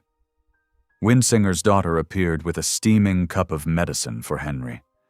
As Liam mounted up, he could hear Henry's pained breathing ease slightly. The moon rose full and bright as Liam rode toward Bear's Gap. His heart felt like iron in his chest, heavy with worry for Miriam and guilt at leaving her. But there had been no choice. Henry would have died without help, and Liam couldn't bear losing both his friend and his wife in one day. He touched his pine ring, somehow still on his finger despite everything. Somewhere in town, Miriam was facing their enemies alone. The thought spurred him on, eating up the miles between them. The depot office lights burned yellow against the night sky. Liam reined in at the edge of town, planning his next move. He couldn't storm in with guns blazing. That would only get Miriam killed. He needed information, allies, a way to expose Vane's crimes. Most of all, he needed Miriam to know he was coming for her. That nothing, not fire, not bullets, not all the Pinkertons in creation, would keep them apart. He touched his wedding ring once more, remembering their vows spoken just that morning in the candlelit church. "Hold on, love," he whispered into the darkness. "I'm coming." The town clock struck 10, its bells echoing across the empty streets. Liam moved his horse into deeper shadow, watching the depot office and making his plans. Tomorrow would bring either rescue or reckoning, and he aimed to be ready for either. The lantern cast wavering shadows on the rough-hewn walls of the abandoned mine tunnel. Water dripped somewhere in the darkness, each drop echoing like a distant clock marking precious minutes. Liam bent over Henry's prone form, trying to keep his hand steady as he cleaned the wound. "Easy now, brother," Liam murmured, dabbing away fresh blood with a scrap of cloth. The bullet had gone clean through Henry's shoulder, but the long ride and exposure had taken their toll. Despite Wind Singer's medicines, fever burned in Henry's cheeks while chills racked his body. They'd been forced to seek shelter in this old silver mine when Vane's men started combing the hills. The tunnel was dry enough, and its narrow entrance was well hidden by scrub brush, but the damp, close air did Henry no favors. "Cold," Henry whispered, his usually strong voice now thin as winter smoke. "So cold." Liam draped his own coat over his friend, tucking the edges around Henry's shoulders. The gesture seemed pathetically inadequate against the gray pallor spreading across Henry's face. "Just hold on. Once those men move on, I'll get you somewhere warm." Henry's eyes opened, bright with fever, but still sharp with purpose. "No time left, my friend." His hand fumbled at his shirt front, fingers trembling as they worked at a hidden pocket. "Must show you before—" "Save your strength," Liam protested. But Henry would not be deterred. With shaking hands, Henry withdrew a folded paper, its edges blackened and crumbling. "From the cabin fire," he explained between labored breaths. "Grabbed it when I saw flames spreading. Knew it was important." Liam held the lantern closer as Henry carefully unfolded the document. Despite the scorching, most of the text remained legible, formal legal language about land grants and water rights. At the bottom, 2 signatures stood out clearly: Miriam's father's bold scrawl, and beside it, the mark of a Crow chief. "This deed," Henry said, each word coming with effort, "proves the valley rights belong to my people. Railroad men tried to destroy all copies, killed Miriam's father when he wouldn't sell out the tribe." A coughing fit seized him, and Liam supported his shoulders until it passed. "This is what they're after?" Liam asked, studying the paper. "This is why they hurt Miriam?" Henry nodded weakly. "Without proof, they'll take everything. Push us onto worse land, away from the sacred places." His hand clutched Liam's arm with surprising strength. "Take it to the courthouse, in Bears Gap. Judge Matthews, he's honest. He'll record it, make it legal."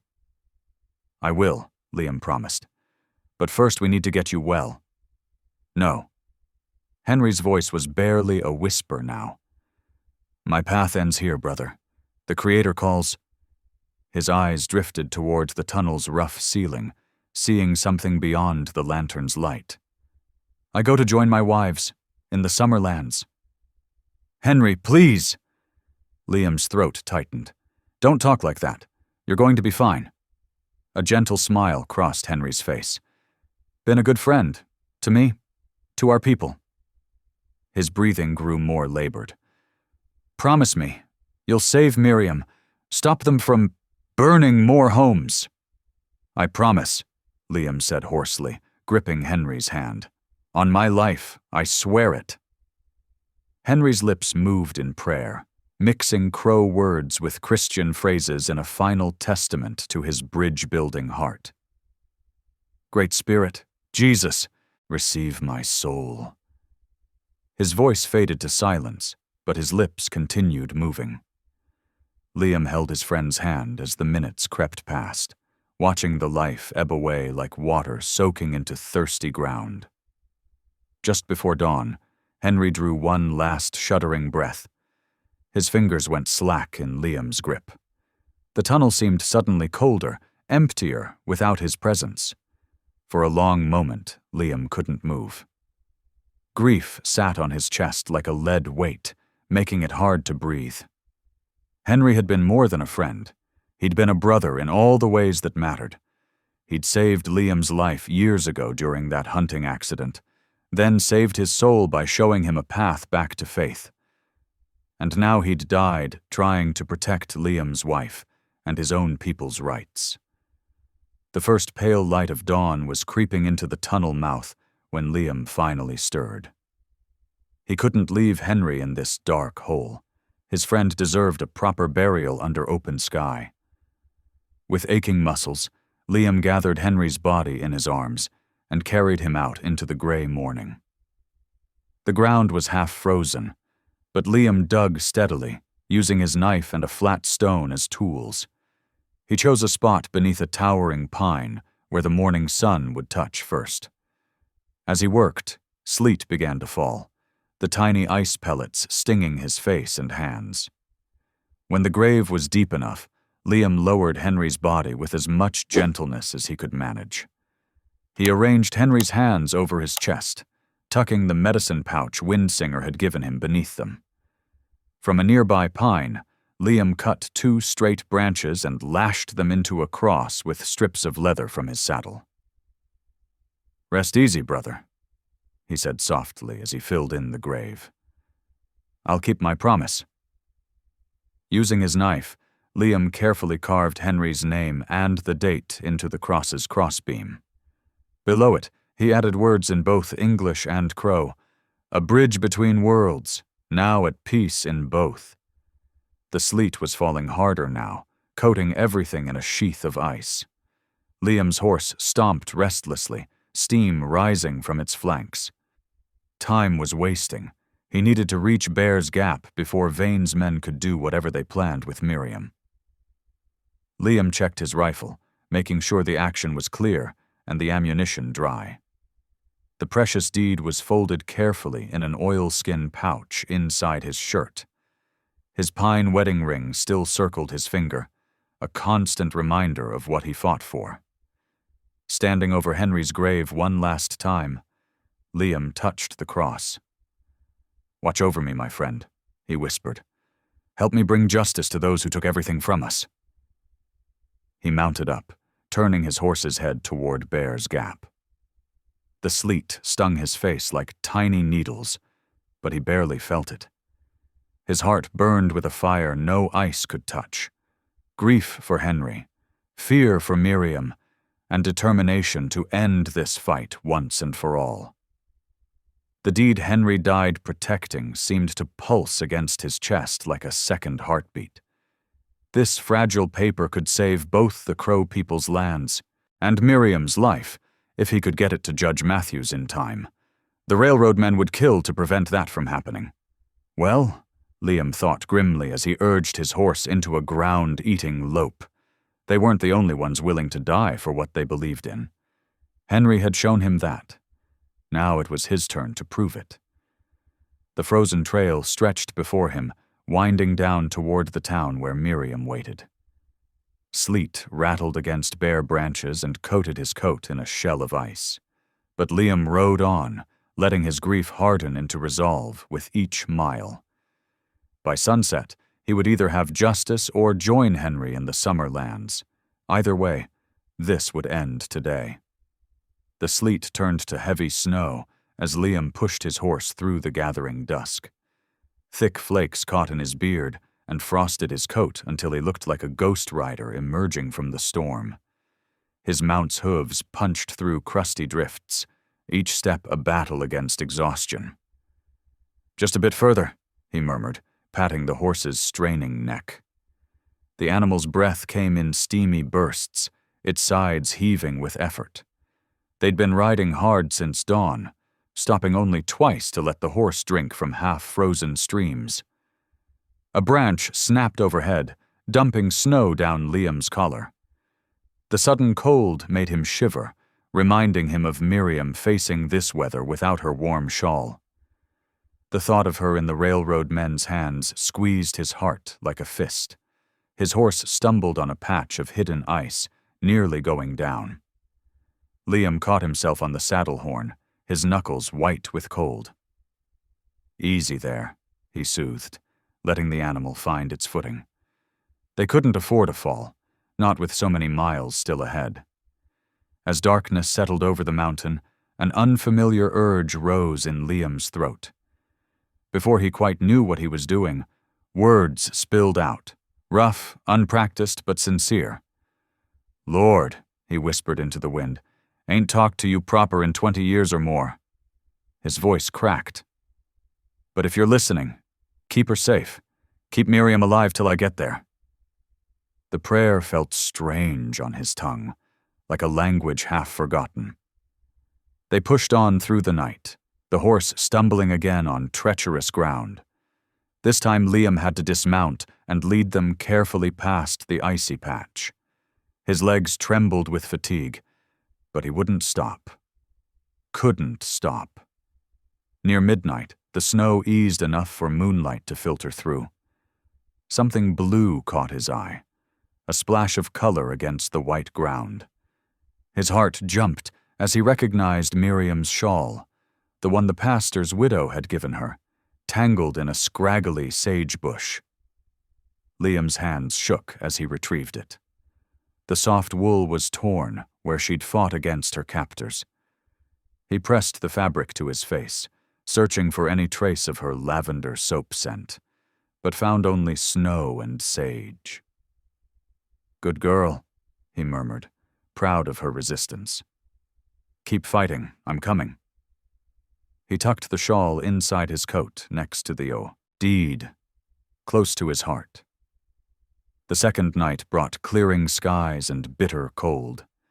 Stars blazed overhead like ice crystals as Liam topped the final ridge.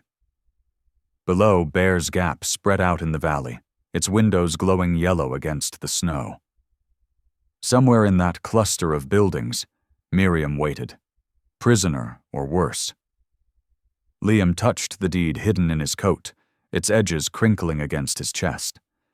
The document that had cost Henry his life, that might yet save both Miriam and the Crow people's lands. Everything hinged on getting it to Judge Matthews before the railroad men could stop him. "Lord," he prayed again, the words coming easier now, "let truth ride with me."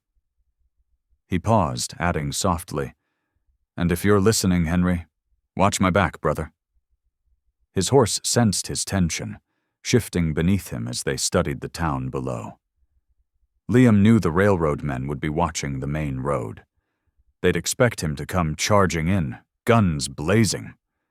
Well, he had other plans, and a debt of justice to pay.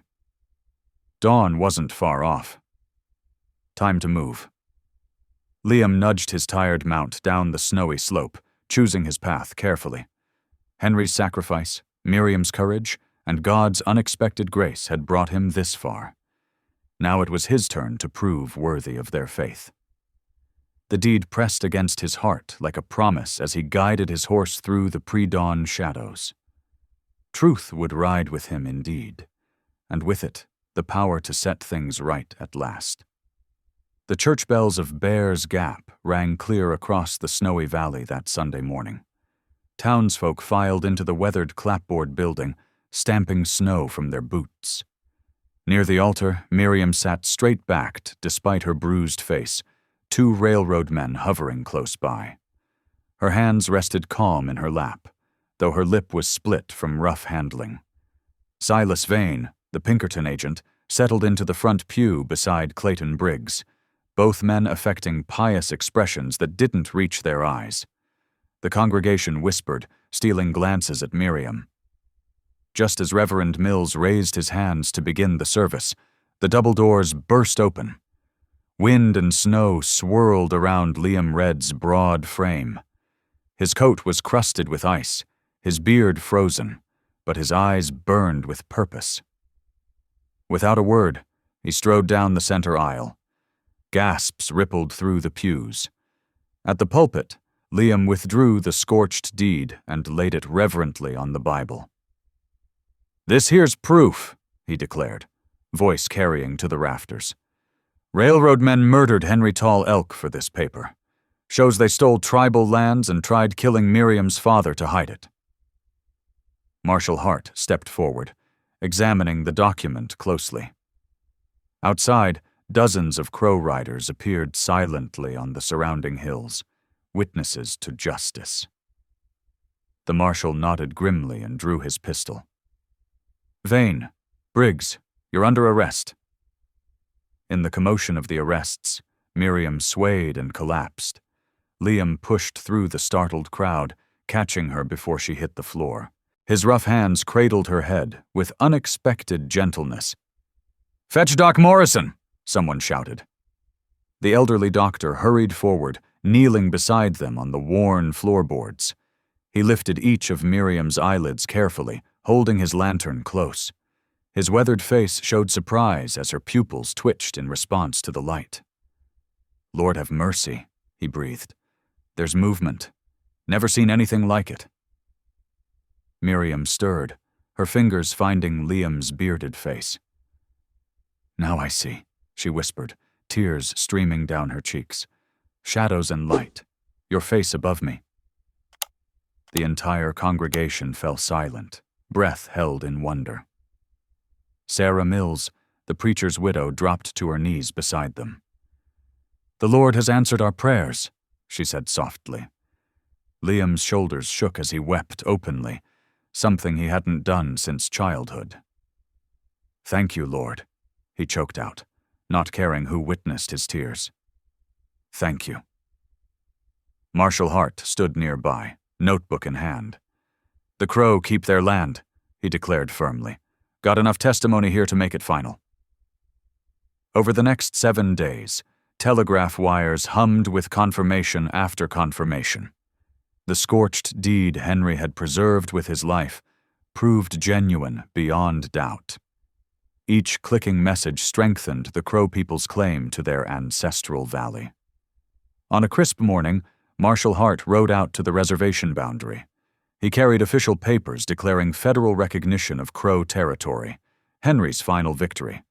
The tribal elders received the document with dignified joy, remembering the blacksmith who had bridged their two worlds.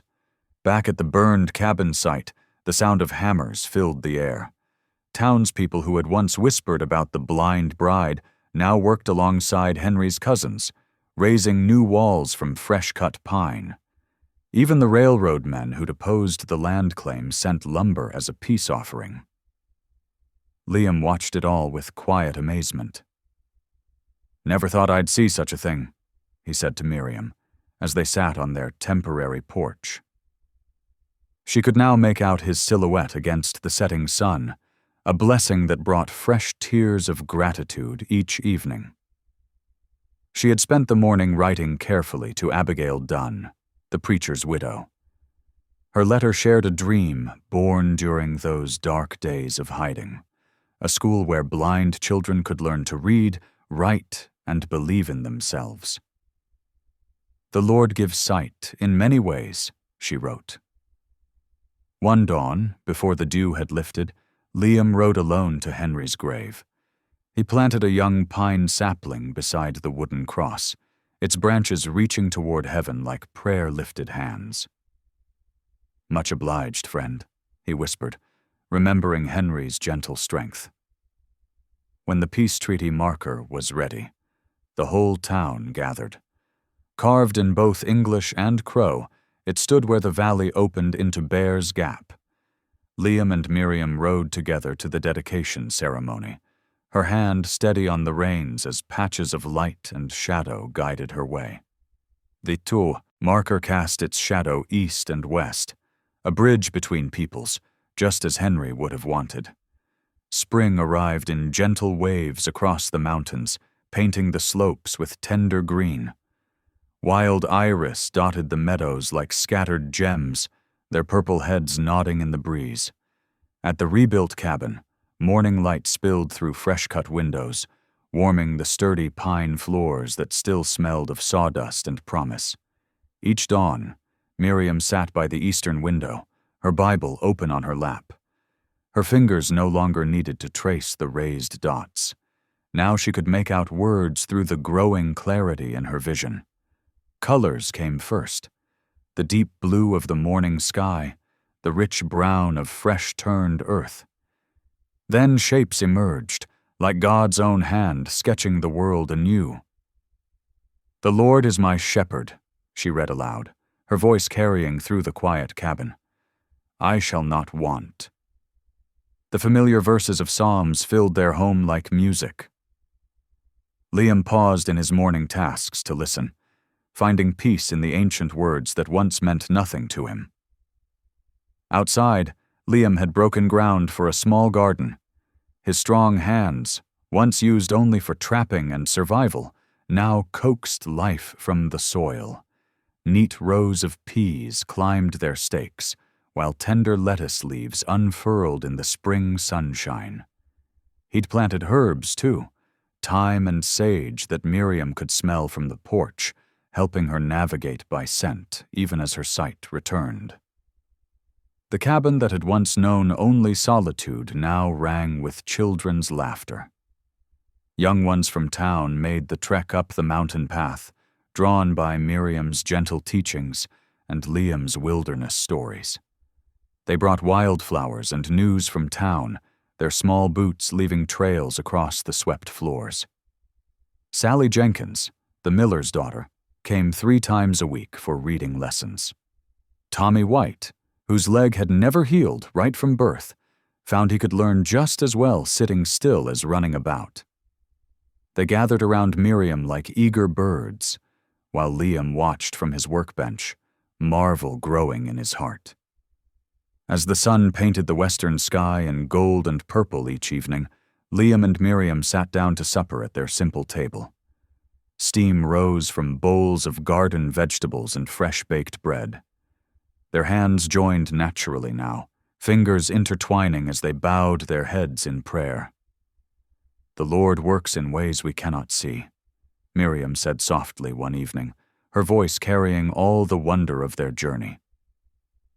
The firelight caught the silver threading through Liam's dark hair, and she could make out the gentle curve of his smile. He led a blind girl to a man who'd lost his way. Liam's weathered hands tightened around hers. The years of isolation felt like a distant dream now, washed away by love and purpose. "And gave us both new eyes," he replied, his voice rough with emotion, "to see what matters most." Through their window, the last rays of sunset painted the cabin in warm gold. Outside, the creek sang its endless song, swollen with snowmelt from the high country. The sound reminded them of their first days together, when trust grew like a tender seedling between them. Their home glowed with more than just firelight now. It radiated the warmth of lives transformed by faith and love. The walls that had once housed only Liam's loneliness now sheltered hope and healing. Children's drawings decorated the hewn logs, while Miriam's blue shawl hung by the door like a banner of victory. The evening grew soft around them as they finished their meal. Miriam's sight, though not fully returned, let her see the most precious things: Liam's kind eyes, the flowers on the table, the cross he'd carved for their wall. Each glimpse was a gift, treasured like water in the desert. Together they moved to the porch, where two rocking chairs swayed in gentle rhythm. The mountain air carried the scent of pine and promised summer. Below in the valley, Bears Gap's lights twinkled like earthbound stars, no longer a place of fear but of community. Here in their mountain sanctuary, they had found more than healing. They discovered the truth that love sees deeper than eyes, that faith lights darker paths than lanterns, and that God's mercy flows as steady as mountain streams. Their new life unfolded before them, rich with purpose and peace, proof that even the hardest hearts could be softened by grace. As night settled over the mountains, their joined hands spoke of journeys completed and battles won. The same stars that had witnessed their first cautious days now blessed their shared future. Through the window, firelight flickered warm and steady, while outside, the eternal song of snowmelt sang of renewal, of second chances, of love that transforms everything it touches. Thank you for listening. Stories connect us in the most unexpected ways. If you felt that spark today, make sure you're subscribed. I share a new one daily, and the next might change your day.